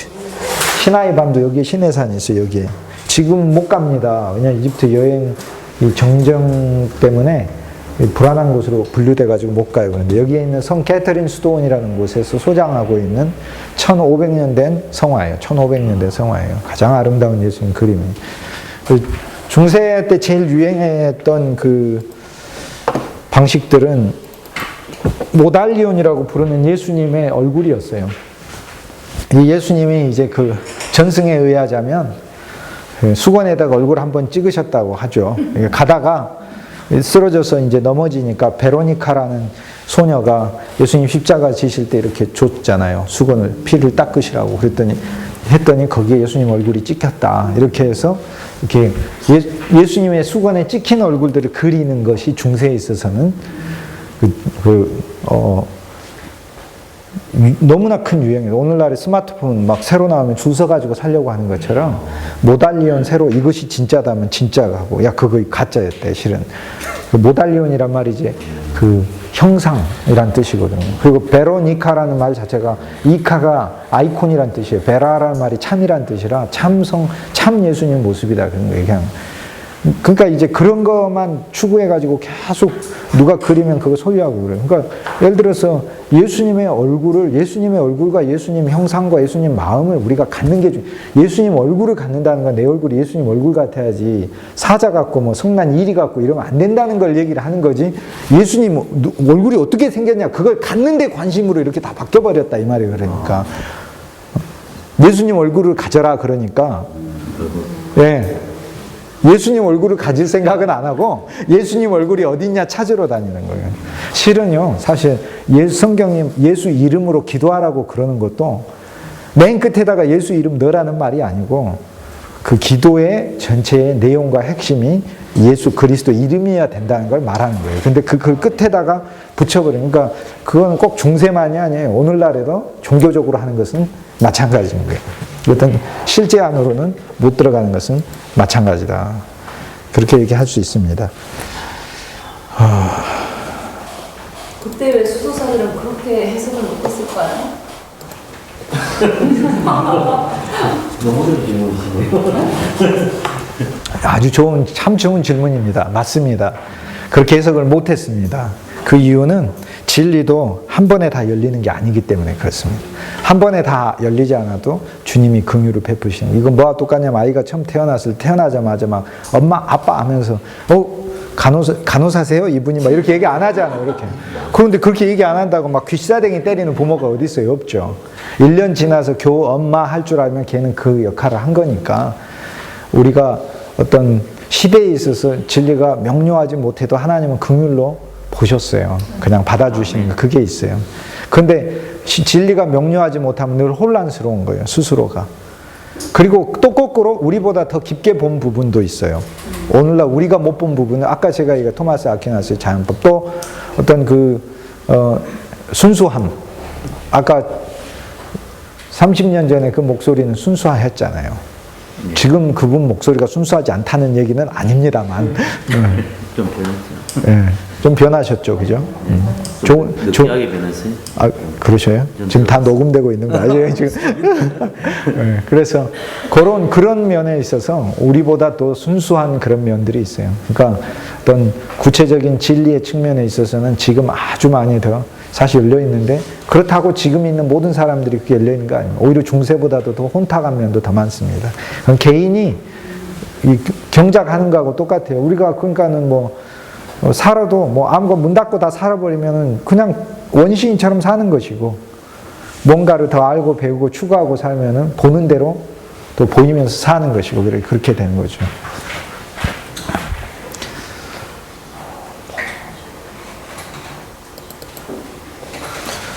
이게 이제 1300년대 이제 그림들인데, 자, 보시면은 두 개가 합성되어 있는 그림을 볼 수 있습니다. 이제 지오토, 르네상스 시절에 서방에 있는 예술의 시작이거든요. 르네상스의 시작이에요. 르네상스 화가의 시작을 지오토로 봅니다. 지오토로 보는데, 지오토의 그림에 보면 벌써 얼굴 표정들은 뭐예요? 전부 다 똑같습니다. 그건 뭐를 의미할까요? 아이콘이 들어있으면서 아이콘이 그동안 전혀 묘사하지 못했던 사실적인 사건을 또 묘사하고 있죠. 이것을 비잔틴 문화에 영향이 남아있으면서 새롭게 탄생한 예술이다, 이렇게 얘기하는. 근데 새롭게 탄생하지 않고 르네상스니까 재탄생한 거거든요. 그럼 왜 재탄생이냐? 이것 때문에 재탄생이에요. 이게 고대 그리스 그림입니다. 지금부터 2300년 전 그림이에요. 2300년, 중세보다도 1000년은 훨씬 더 이전. 아까 지오토가 그 그림 그렸던 것보다도 1600년 전에 그려진 그림이에요, 이게. 근데 얼마나 사실적으로 그렸어요, 그죠? 그러니까 고대 시대의 사실주의적인 그림이 다시 1000년의 역사 만에 다시 탄생했다. 그런데 새로운 방식으로 탄생했다. 그러면서 비잔틴 문화의 유산까지 가지고 있다. 그래서 이것을 르네상스다 부르는 거예요. 근데 그 지오토보다 훨씬 더 나아간 미켈란젤로, 레오나르도 다빈치, 라파엘은 자기 방식대로 그리기 시작했다. 그러니까 새로운 신비잔틴주의가 매너리즘이라고 부르는 자기 방식주의로 가게 됩니다. 자기 방식주의에서 이제 좀 더 가면은 완전히 예술을 해방해버리고, 예수가 아닌 예술, 아트를 해방해버리고 그대로 표현하는 표현주의로 가게 됩니다. 이 표현주의에는 상징이 들어가기는 하지만은 사실에 기초한 전체 그림을 통해 나가요. 그래서 그런 이제 예술사적 발전도 중세 후기에 나오니까 소위 포트레이얼, 사실주의적 표현한 사람들이 중세 그림을 중세의 이해관 없이 이렇게 보면서 폄하하는 것, 그 고딕이다 이렇게 부르는 것은 웃기는 것이죠. 그리고 중세 사람들이 이 그림, 그러니까 예를 표현주의든 사실주의 그림들을 보면,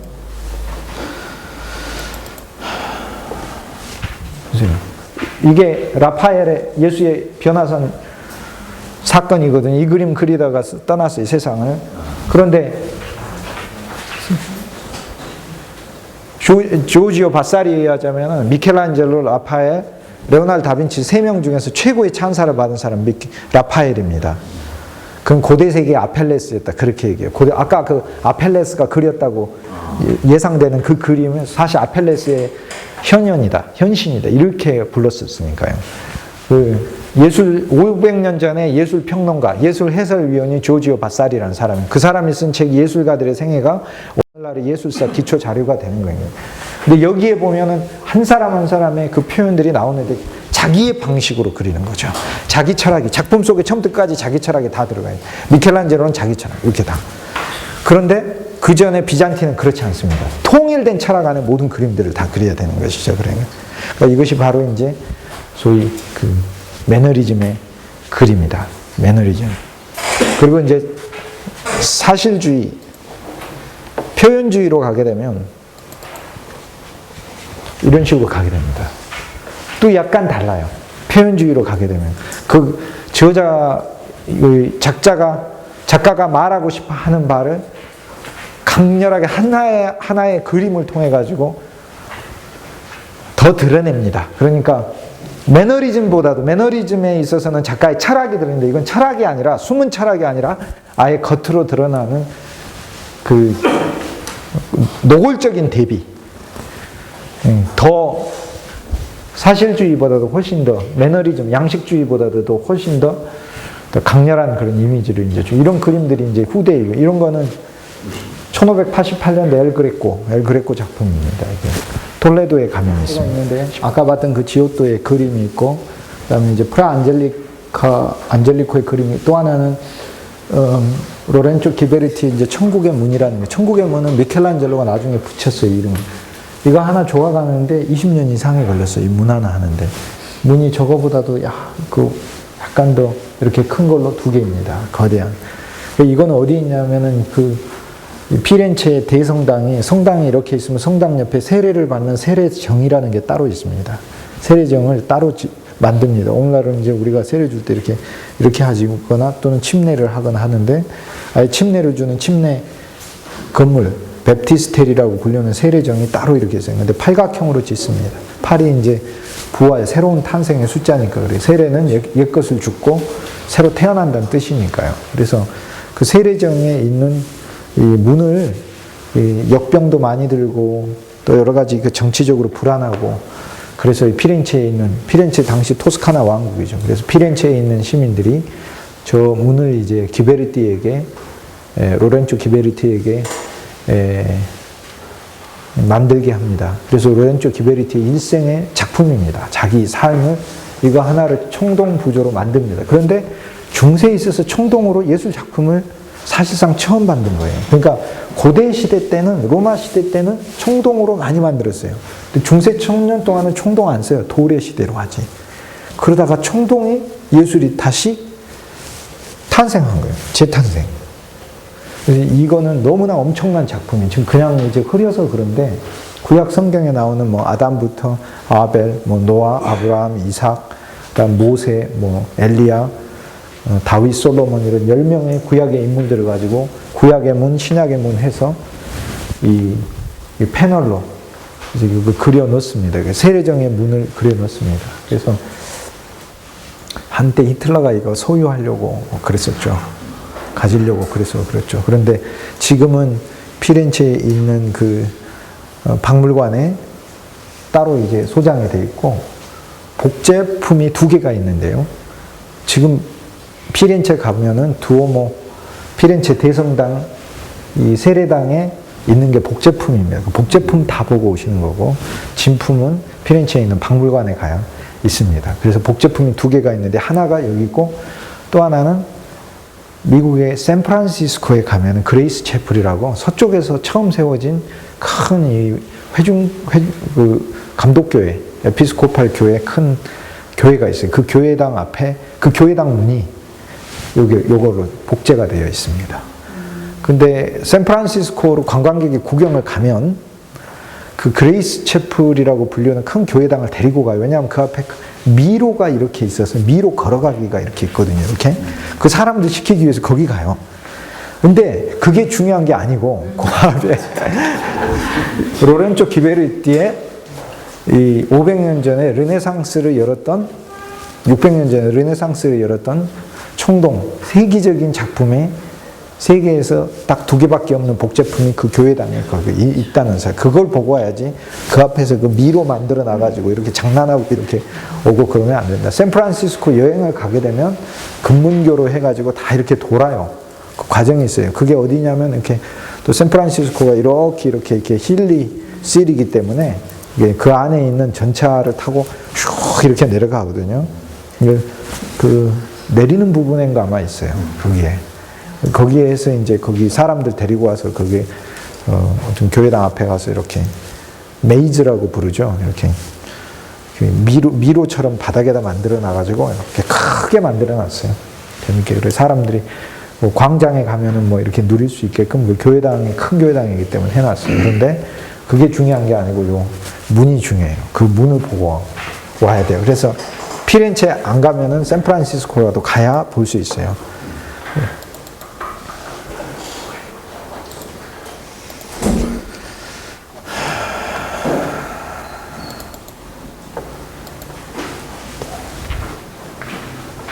아까 우리 교장 선생님이 러시아 이야기했어요. 러시아를 하려고 합니다.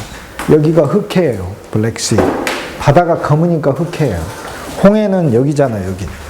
흑해는 여기고 홍해는 여기잖아요. 여기도 홍해고 여기도 홍해예요.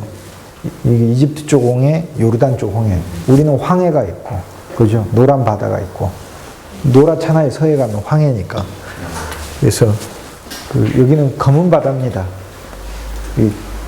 검습니다. 실제로 구름이 많이 껴서 검고 수심이 2km 이상 들어가니까 상상할 수 없을 만큼 깊습니다. 그래서 그 햇볕이 저 밑에까지 들어가지 못하기 때문에 그 광합성 작용의 부족으로 인해서 바닷물이 검다. 해양학자들이. 기상학자들은 구름이 껴서 검다. 지질학자들은 화산 지역에 있어서 주변이 전부 다 시커매요. 해안가가. 아주 그래서 이게 비쳐서 그래서 검은 바다. 이름이 블랙시가 그렇게 붙여졌다. 그러니까 이제 민속학자들은 그게 아니다. 해양학자들은 그게 아니라 바다가 워낙 거세가지고 파도가 거세서 이제 큰 위험이 많이 있기 때문에 그래서 죽음의 바다다. 그래. 블랙시다. 또 민속학자들은 그게 아니라 남편이 고기잡이 나가가지고 안 돌아오니까 여인의 가슴이 시커매져가지고 블랙시다. 그 위에가 우크라이나라는 데입니다. 그 위에가 우크라이나고 실은 이 위에서 우크라이나에서 모스크바는 저 위로 한참 위로 올라갑니다. 저 위에. 그래서 이 우크라이나에서 러시아가 시작을 합니다. 딱 한 30년 전에, 1000년 전에 시작을 합니다. 러시아가 여기서 시작을 합니다. 그래서 그때는 우크라이나로 안 불렀고 여기를 수도가 키예프였기 때문에 키예프 러시아다 이렇게 불렀어요. 키예프 러시아. 그래서 러시아가 여기서 시작을 하게 되는데 러시아의 초대 왕은 소위 올가라고 부르는 여자 왕이었어요. 그 올가 여왕에 의해서 이제 러시아가 본격적으로 1000년 전에 시작이 되고 올가는 세례를 받아서 기독교 신자가 됩니다. 그런데 올가는 개인적으로 개종을 했고 러시아 민족 전체를 개종은 안 시켰어요. 러시아라는 말은 루스의 후손들이라는 뜻이에요. 루스시아는 안음 들어가면 땅이란 뜻이니까 루시아, 루스의 땅이다 말이죠. 우리는 뭐 단군 할아버지의 후손이라 이렇게 생각하듯이 루스의 땅들이다 이렇게 부르는 거죠. 러시아, 루스의 사람들의 땅이다. 그러니까 슬라브족의 일파죠. 다 슬라브족인데 불가리아도 뭐 슬라브, 세르비아도 슬라브, 다 슬라브족. 우리가 이제 이 아시아 인종 이렇게 크게 구분하듯이 슬라브 인종 중에서 루스 계열이다. 그래서 러시아라고 부르게 됩니다. 그래서 여기서 시작을 하고 그 올가 여왕 때는 이제 개인적으로만 기독교 신앙을 받아들이고 올가의 아들 스비아토 슬라브가 이제 왕이 됐지만 아주 포악한 왕이었어요. 근데 그 아들들에게 왕위를 물렸는데 아들들이 서로 싸워서 죽습니다. 그리고는 멀리 떨어져 있던, 여기에서 한참 멀리 떨어져 있던 그의 서자가 블라디미르라는 서자가 있는데 여기 우크라이나 얘기하는 겁니다. 여기 지금 여기 이 지역이죠. 우크라이나 지역. 그래서 키예프.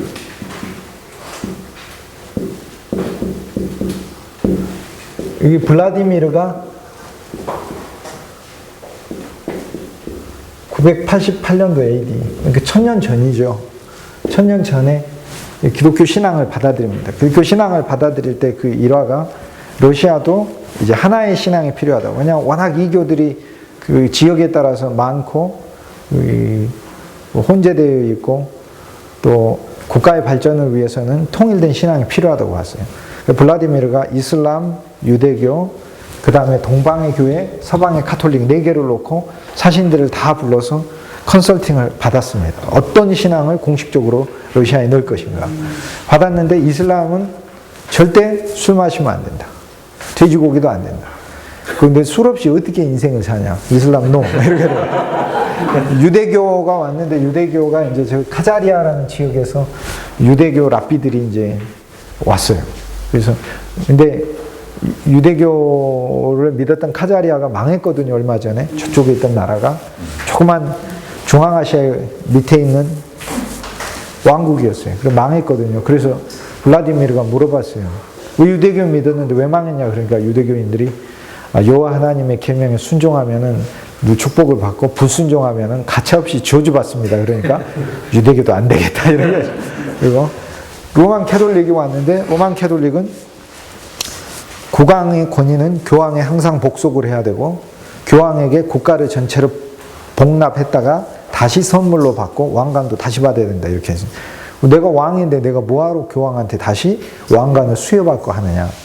그리고 교황의 밑에 내가 그 아래 통제 아래 있는 신앙을 원치 않다. 그래서 로만 카톨릭도 거부하게 됩니다. 이것은 사실 실제입니다. 왜냐하면 러시아의 당시의 정서가 예를 들어서 이제 심플하게 단순하게 만든 이야기가 실제 있었던 이야기지만 제가 심플하게 말씀드렸어요. 러시아의 당시 정서는 획일적인 리더십 아래에 있는 서방의 로만 카톨릭을 받아들이고 싶지 않았던 것이죠. 그래서 결국에는 여기 지도체제가 여기는 분열되어 있다고 했잖아요. 각각의 교회들이에요. 그러니까 동방교회도 이집트에 있는 이집트 동방교회, 시리아 동방교회, 요르단 동방교회, 그 다음에 여기에 있는 그리스 동방교회 다 각자 따로예요. 각자가. 페르시아 동방교회 이렇게.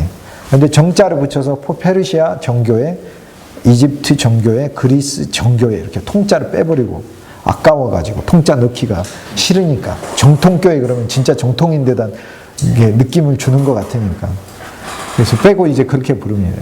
그래서 블라디미르는 바로 이걸 이제 받아들이게 됩니다.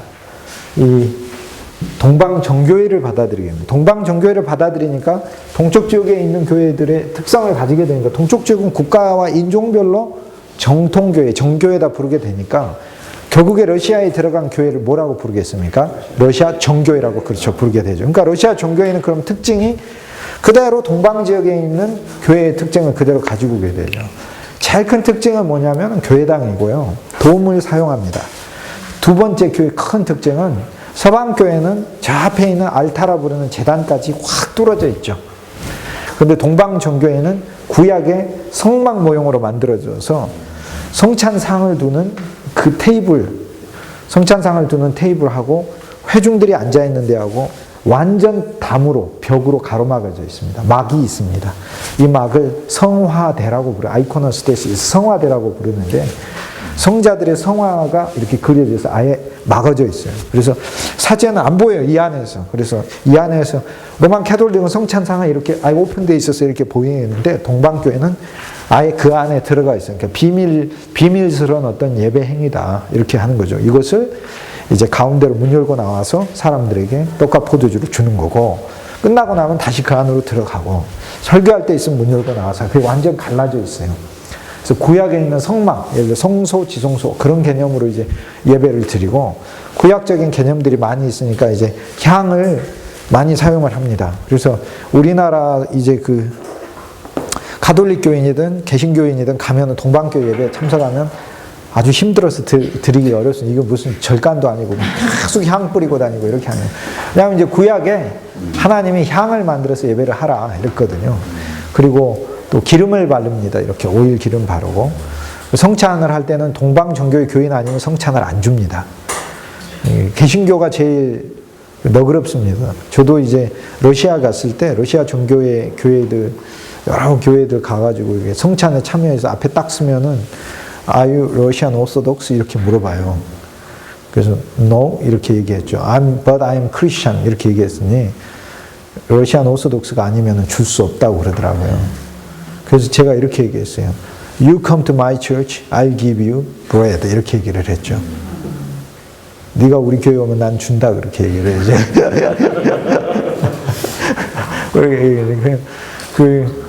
근데 이제 이건 똑같은 거예요. 그러니까 예를 들어 구약에 이제 향은 뭐냐? 신약에 보면은 예수님이 주신 그 말씀 중에 계시록에 보면은 향은 성도들의 기도라 그랬어요. 그러니까 구약에서는 향을 피운다는 거, 신약에서는 우리가 기도를 하는 게 사실 향을 피우는 거예요.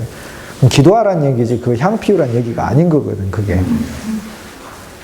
여기 다 종교가 돼버렸다 이 말이에요, 종교가. 그리고 기름을 바른다 이렇게 해서 기름을 발라요. 실제 올리브 기름 발라. 그거는 올리브 기름은 그 열매를 이렇게 막 빻아가지고 나오는 그 버진 올리브 처음 나오는 그 기름은 너무나 그 순전한 기름이거든요. 근데 그거 가지고 사실 화장품 쓰는데 구약 같으면 그 죽습니다. 그러면 안 됩니다.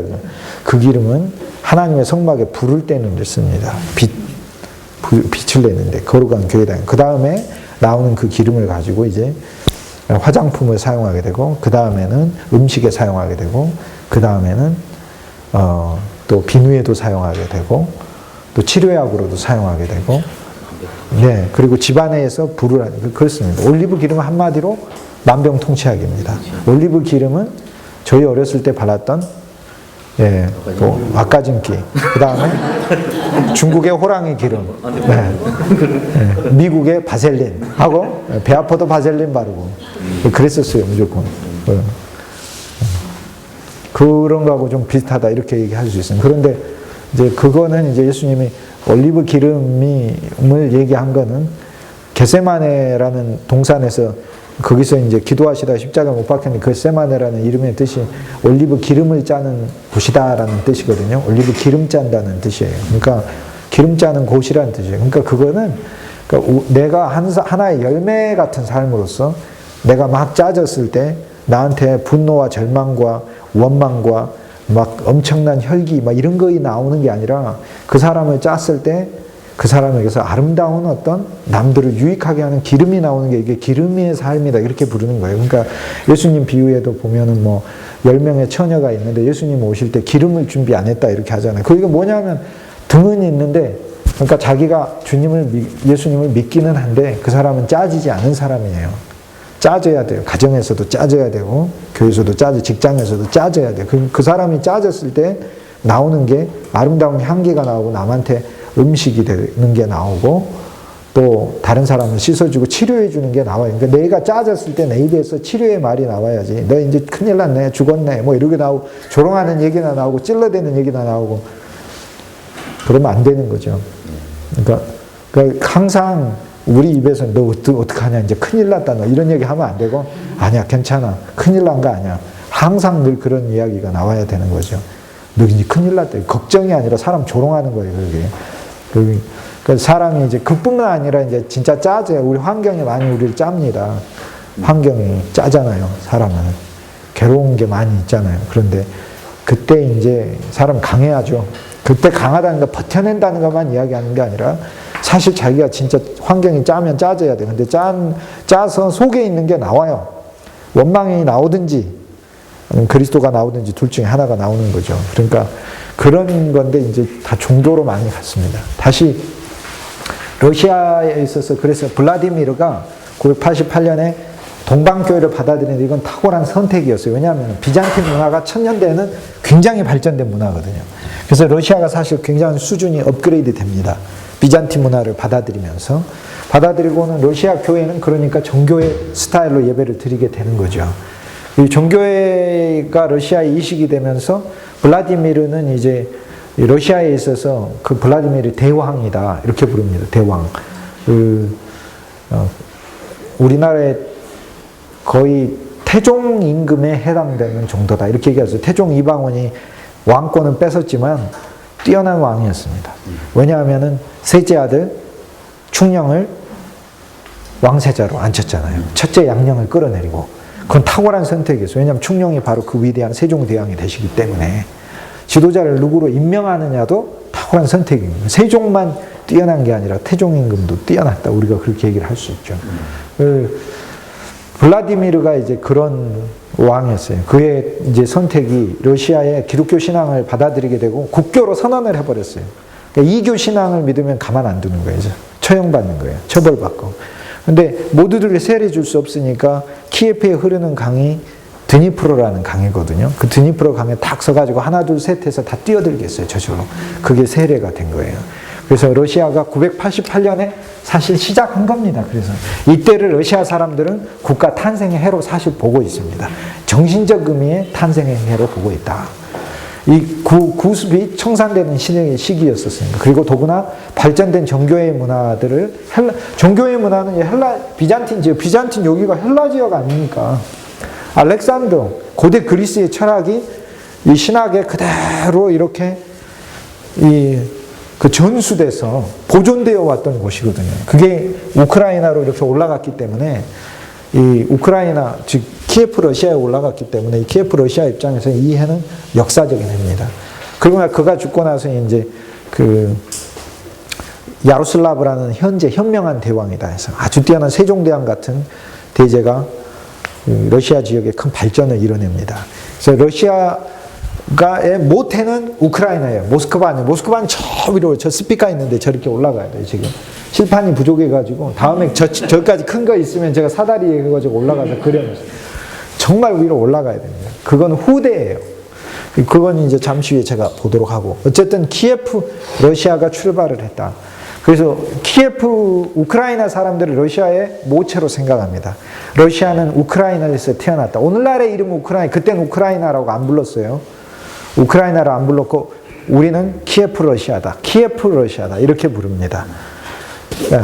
그래서 오늘날은 우크라이나라는 이름이지만 당시 이제 키예프가 수도 이름이었고 국가 이름이었어요. 그래서 키예프 러시아다. 키예프 러시아는 러시아의 모체다. 모태고 모체다. 이렇게 생각해요.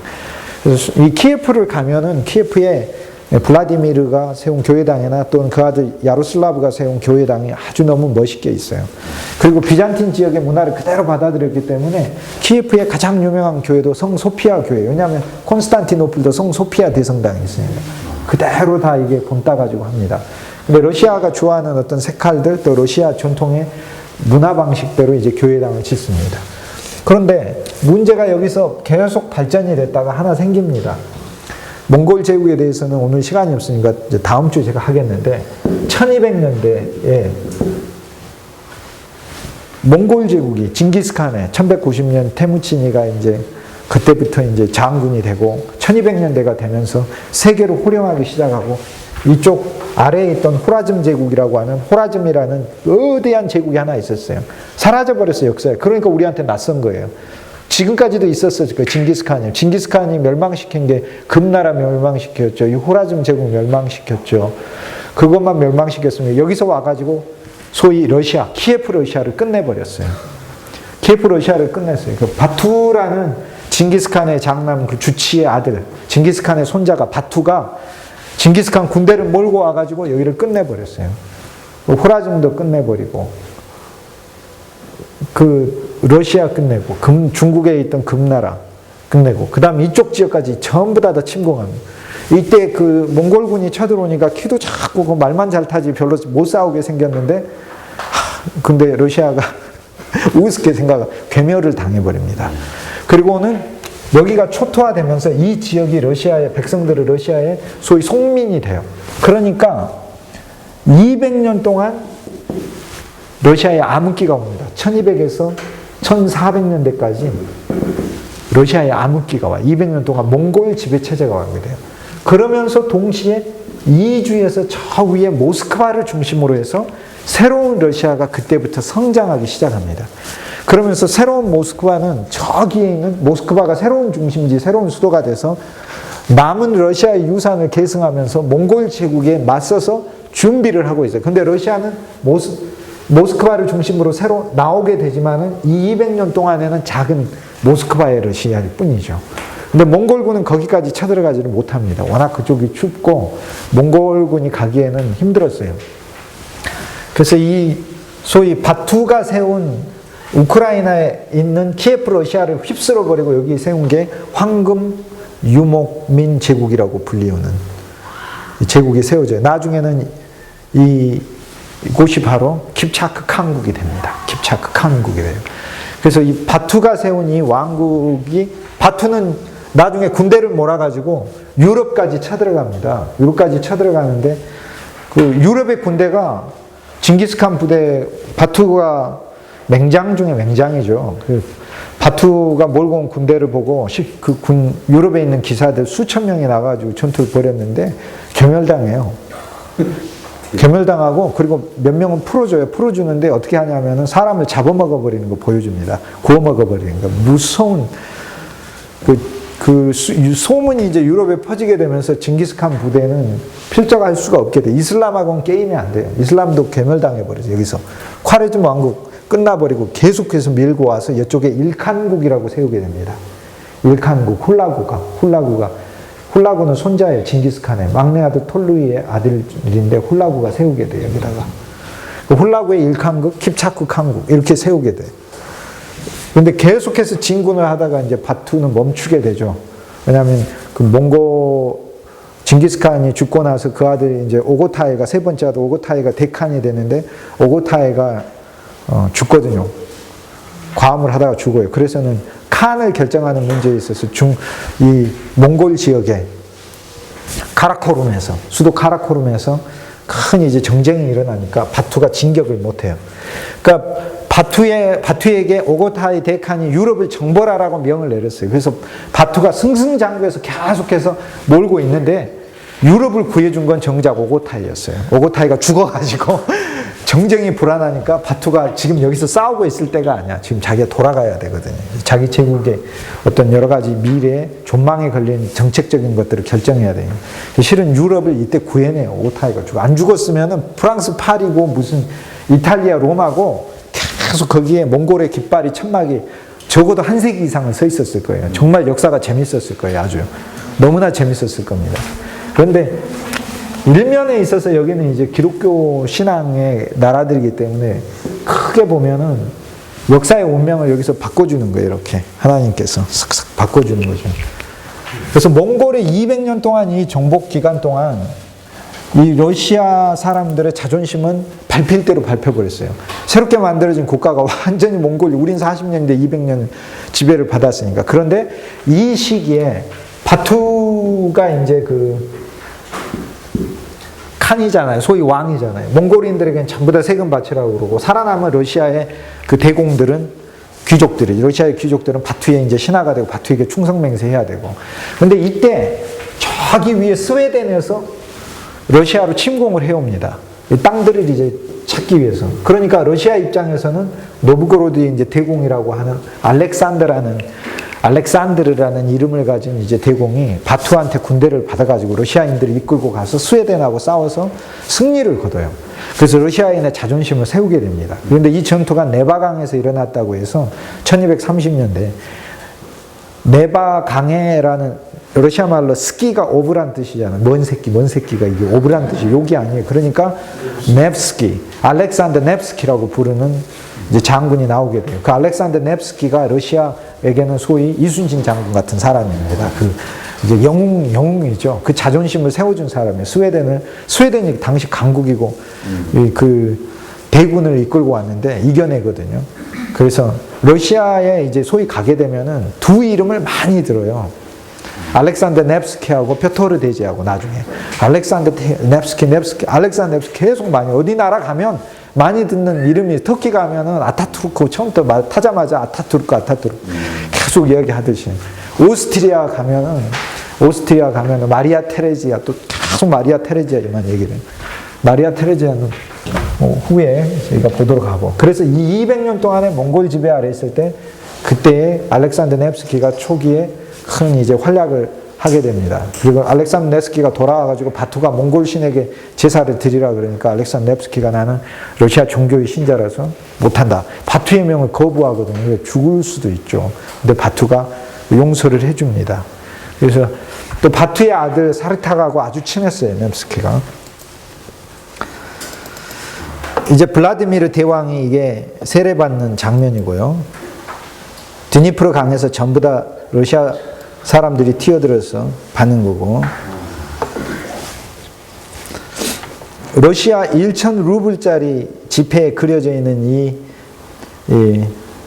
러시아 왕이 바로 야로슬라브 현제입니다.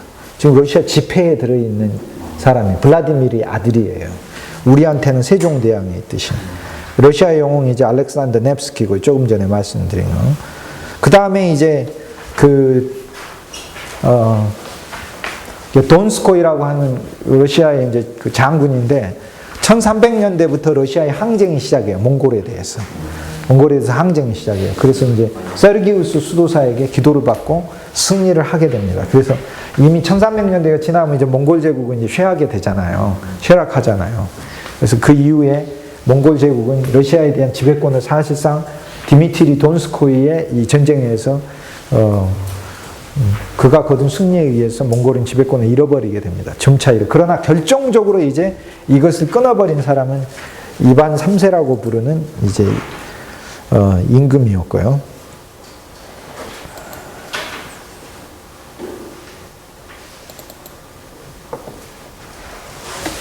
이반 3세인데 몽골 지배를 완전히 끊어버렸어요. 그래서 몽골 사신들이 곡물밭이라고 보내는 그 편지를 찢어버리고 발로 밟아버립니다. 그리고는 실제로 몽골과의 전투에서 승리를 거둬요. 그래서 러시아의 이반 3세는 이반 대제라고 부르게 됩니다. 그 이반 대제에 이어서 그의 손자였던 이반 뇌제가 1500년대, 지금 이제 1400년대가 되면서 드디어 독립을 이뤄낸다니까요. 이반 대제에 의해서.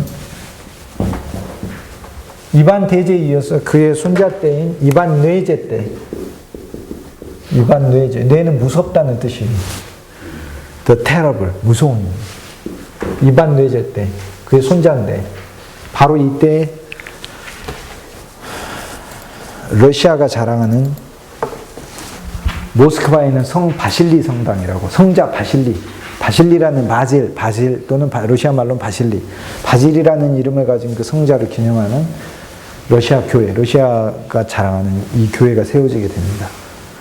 근데 이걸 큐폴라라고 부르는데 이게 닷 같은 것이죠. 그죠? 돔인데 닷처럼 생겼죠. 그래서 교회는 인생의 닷이다. 돛이죠. 돛처럼 생겼어요. 그래서 교회는 인생의 돛이다. 돛단배와 같은 곳이다. 이게 하나하나의 교회당입니다. 이걸 채플이라고 불러요. 그래서 각각의 9개가 따로 있어요. 교회당이. 각각이 따로 있어요. 연결된 게 아니고. 러시아 하나로 합쳐진 재밌는 교회당입니다. 러시아에서 자랑하는 최고의 건축물입니다. 어디 있습니까? 크레물린 바로 앞에 있어요. 러시아 공산당 크레물린 바로 앞에 있어요. 러시아 모스크바 대광장에 있습니다. 그래서 이 모스크바 시대가 우크라이나가 끝나고 나서 몽골 지배하에 있을 때 모스크바 시대가 태동을 하고 모스크바에서 독립을 시킵니다. 그래서 모스크바 수도 시대가 열리게 돼요. 그리고 모스크바의 이반 뇌제가 바로 이 성 바실리 대성당을 세우게 됩니다. 이 성 바실리 대성당을 세우면서 건축가를 장님으로만 다시는 아름다운 것을 짓지 못하도록 장님으로 이바노프 포츠닉이라는 건축가를 장님으로 만들었다고 하죠. 그런데 전승에 의하면 장님으로 만들었다고 하지만 포츠닉은 또 다른 교회당을 지었기 때문에 장님이 아니었을 가능성이. 그런데 이반 뇌제의 성격으로 봐서는 장님으로 만들었을 수가 있어요.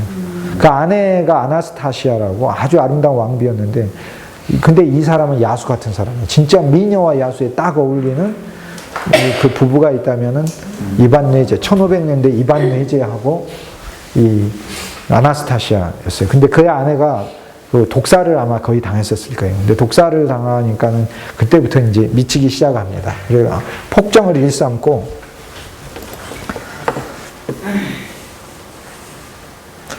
러시아 비밀 경찰 때 오프리치키라는 걸 만들어가지고 사람들을 그렇게 괴롭히고,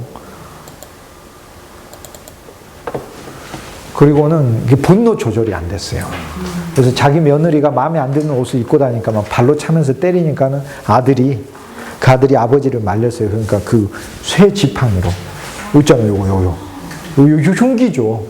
이걸로 막 사정없이 두들겨 팼어요. 그 쓰러져 죽었어요, 그 자리에서. 그러니까 죽으니까 또 갑자기 그 아들을 끌어안고 이렇게 우는 거예요. 현산에. 너무나 학정을 일삼고 말년에는 무슨 네로 황제 비슷하게 되니까 필립 대주교가 주일에 한 번씩 그 대성당에 가서 예배를 드리잖아요. 그때 대주교가 필립이었는데 사정없이 질책을 합니다.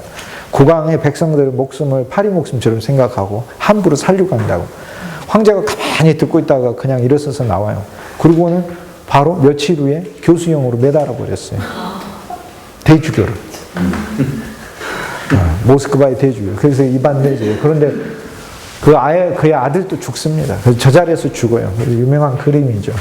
비극의 그거죠. 아버지가 아들을 죽인 게 많아요. 역사적인 아까 그 콘스탄티누스 대제도 자기 아들을 죽였어요. 장남을 죽였습니다. 크리스푸스를 죽였습니다. 자기 새 부인하고 관계를 의심해서 죽였고, 나중에 러시아의 최고 임금이 된 1700년대에 표토르 대제, 이제 모스크바 시대를 끝내고 여기 세인페테르부르크로 1700년대 수도를 또 옮기게 되거든요. 왜냐하면 유로파를 추진하면서 러시아가 개혁해야 된다면서 1700년대에 표토르 대제가 옮기게 되는데, 그 표토르 대제도 자기 아들을 죽입니다. 자기 아들이 그 반란에, 자기를 거역하는 반란에 들어갔다고 해서 처형시켜버립니다. 그래서 역사에 있어서 그 아버지가 아들을 죽인, 헤롯도 아들을 죽입니다.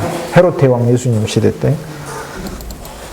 나중에는 말년이 돼서 아무도 그를 안 찾아요. 찾아가면 얼굴만 보이면 죽는데 뭐 어떻게 하잖아요. 얼굴만 보이면 죽는데. 그 말년에는 이제 그 정신쇠약에 걸려서 왕좌를 내려놓고, 황제위를 내려놓고 자기가 수도사가 되게 해달라고. 예, 수도원 원장에게, 3.17 수도원 원장, 당시 러시아의 이제 정신적 지주가 되는 사람이죠. 그에게 간구하는 그런 장면입니다. 자기 수도사 되게 해달라.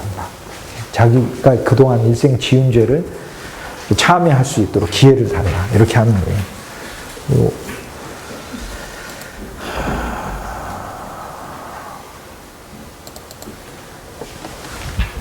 이 사람은 이제 아까 성자 바실리 대성당을 보았는데, 그 모스크바 가면은, 예를 들어 우리가 로마에 가면 성 베드로 대성당을 보든, 모스크바에 가면 바로 그걸 보고, 터키에 가면 이스탄불의 성 소피아 대성당. 그거는 왜? 유스티니아누스 황제와 데오도라의 작품이기 때문에. 그리고 비잔틴 제국이라는 그 천년을 풍미했던 그 제국을 하나로 담아내는 문화적 유산이기 때문에. 예를 들어 파르테논, 그리스 파르테논이 헬라 제국의 또 헬라 문화의 이 상징인 것처럼 어디 가든지 상징이 있죠. 그래서 키예프 러시아 때는 키예프에 있는 소피아 교회지만은 몽골 지배 체제 아래서 성장한 모스크바 러시아 시대 때는 바로 아까 성 바실리 대교회예요. 근데 그 이름은 이 성자 바실리에 의해서 붙여진 겁니다. 역사만 이제 잠깐 이야기를 하게 되면은, 먼저 성자 바실리 이야기 하기 전에 이반 뇌제가 죽고 나서는 이 러시아는 굉장히 혼탁해집니다. 혼탁해지고 왕정이 약화되고요. 귀족들의 권한도 세지게 되고, 그 러시아 교회도 개혁하지 못하고 부패하게 됩니다. 로만 가톨릭도 개혁하고 종교개혁도 일어났는데, 그런데 1700년대에 있어서 러시아 개혁을 이루는 사람이 표토르 대제인 거예요. 그래서 그 표토르 대제가 이제 수도까지 옮기게 돼요. 모스크바에서 이 세인페테르부르크까지 옮겨서 발티계를 중심으로 해가지고 그 진출을 하려고요. 서구를 진출하려고. 그래서 이 표토르 대제의 그 러시아 때 이제 러시아가 새로운 또 탄생을 또 하게 되죠. 그리고 수염을 다 깎아버리게, 길게 하는 모든 사람 수염을 다 짧게 깎아버리게 됩니다. 그래서 깎고 이제 콧수염으로 그때 가게 돼, 짧은 수염으로 러시아가 가게 되고, 그리고 나서는 이 우크라이나는 그 전에 그 다음에 이제 폴란드하고 리투아니아 이쪽에 포함이 됐다가 나중에 다시 러시아가 원래 여기서 출발을 했기 때문에 공산주의 러시아 때 소비에트 연합이 우크라이나를 포함시켜 버립니다. 그런데 우크라이나에서 전통적으로 계속 살고 있던 사람은 러시아의 모체이기는 하지만 모스크바 러시아하고 자기들하고 다르다고 생각해요. 우리는 양반 러시아이기 때문에. 그래서 우크라이나는요, 지금 굉장히 심각한 문제가 있어요. 한쪽은 분리주의자고 절반은 통합주의자입니다. 지금 현재는 우크라이나가 분리되어 있습니다. 그런데 국민들의 의견도 양분되어 있습니다. 우리가 러시아로, 한 러시아로 가야 되느냐, 아니면은 이 독립된 러시아로 가야 되느냐. 분리된, 왜 아일랜드도 스코틀랜드도 지난번에 투표했었잖아요. 영국에서 분리될 거냐 같이. 근데 통합의 의견이 6대4로 더 많았었잖아요. 그런 것처럼 우크라이나도 역시 마찬가지예요. 그래서 러시아가 출발한 기원이지만 모스크바 러시아가 나오면서 워낙 독립적으로 역사가 이루어졌고 이쪽이 폴란드에 포함됐다가 나중에 러시아가 남진을 하면서 이쪽 지역을 포함시켜 버리거든요. 영토를. 그때 되면서부터 분리주의자와 통합주의자의 이 나뉜 의견대로 우크라이나에서 내려오게 됩니다. 그러면서 소비에트 유니온 아래서는 하나로 있었는데 그 페레스트로이카 보리스 옐친이 러시아 개혁을 1988년도에 선언하게 되죠. 공산주의 70년 만에 공산주의의 사실상 패배를 선언하게 되는 거죠. 그때가 바로 러시아가 988년에 기독교가 들어온 지 1000년 만에 재탄생하는 해예요. 역사적인 해입니다. 그때 러시아 정교의 신앙을 다시 복속시켜 주죠. 그러면서 동시에 정치적으로 일어난 사건은 투르크메니스탄, 우즈베키스탄, 키르기스탄 이런 주변에 있던 그루지아 모든 나라들을 다시 풀어주게 되죠. 소비에트 유니온의 해체가 이루어지게 되니까. 그래서 우크라이나도 독립하게 됩니다. 그때.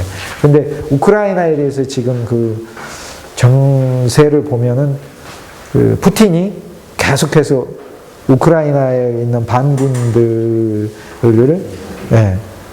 진압하는 이쪽에 친러시아 쪽 세력을 지원을 하면서 우크라이나에 대한 소위 그 야욕을 계속 드러내고 있죠. 아까 그 바실리 성당의 이름은 이 성자 바실리의 이름에 의해서 따졌는데 이 사람은 바보라는 별명이 붙어졌어요. 근데 뭐 거의 옷을 벗고 다녔다고 그러고 부잣집에 가서 돈 훔쳐가지고 가난한 집에다 계속 갖다 줬다고 그래요. 그러니까 정신이 이상하기 때문에 사람들이 뭐 가둬도 뭐 그렇고 그 다음에 정신이 이상했을 뿐 아니라 사람이 비범한 데가 있었어요.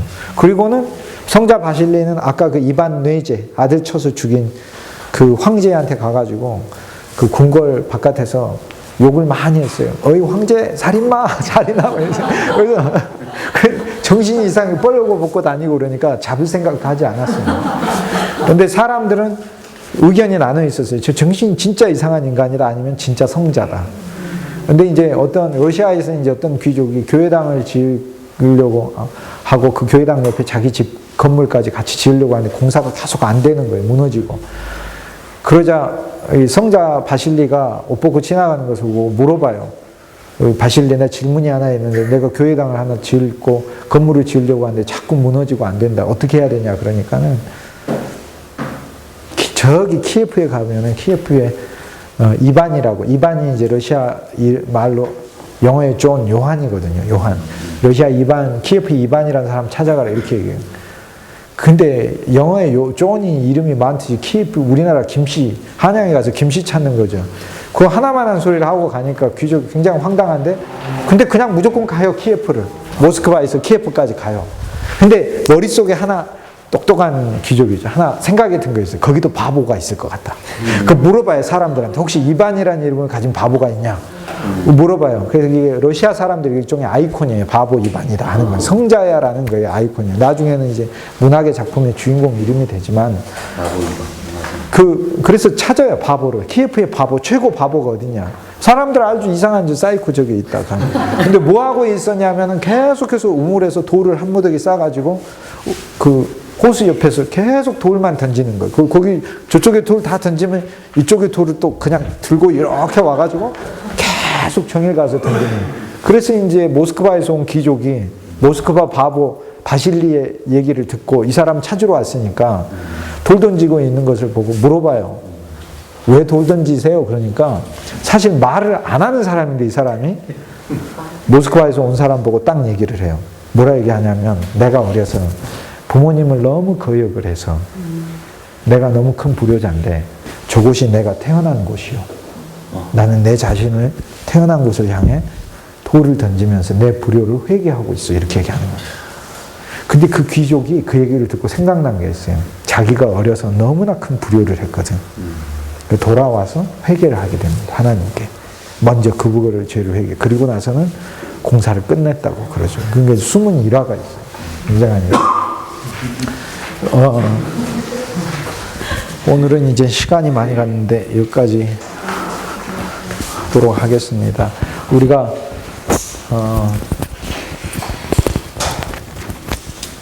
바보로 보인다고 사람 바보 취급하지 마시고. 네네. 사람이 뭐 가진 거 외적인 게 뭐 많이 가지고 있다고 해서 그 사람이 정말 정신적으로도 영적으로도 지적으로도 많이 가진 거 아닙니다. 보이지 않는 부분들을 보는 그런 것들을 역사에서 많이 가르쳐 주는 것 같습니다. 그리고 아무리 큰 권좌에 있다 하더라도 그 삶에서 진정한 어떤 자신의 위치와 역할에서 벗어나게 되면 말할 수 없는 공허감과 괴로움 속에서 접어드는 것도 우리가 볼 수 있었고요. 특히 앞부분에 제가 전반부 강의는 서유럽 쪽의 천년의 역사를 집약한 거거든요. 녹음 파일이 아마 녹음하신 분들이 있을 거예요. 그래서 그거를 두세 번 들으시면 중세 천년의 역사가 정리가 그냥 됩니다. 천년을 정리해놨어요. 들으면은 오늘 여기까지 하겠습니다. 감사합니다.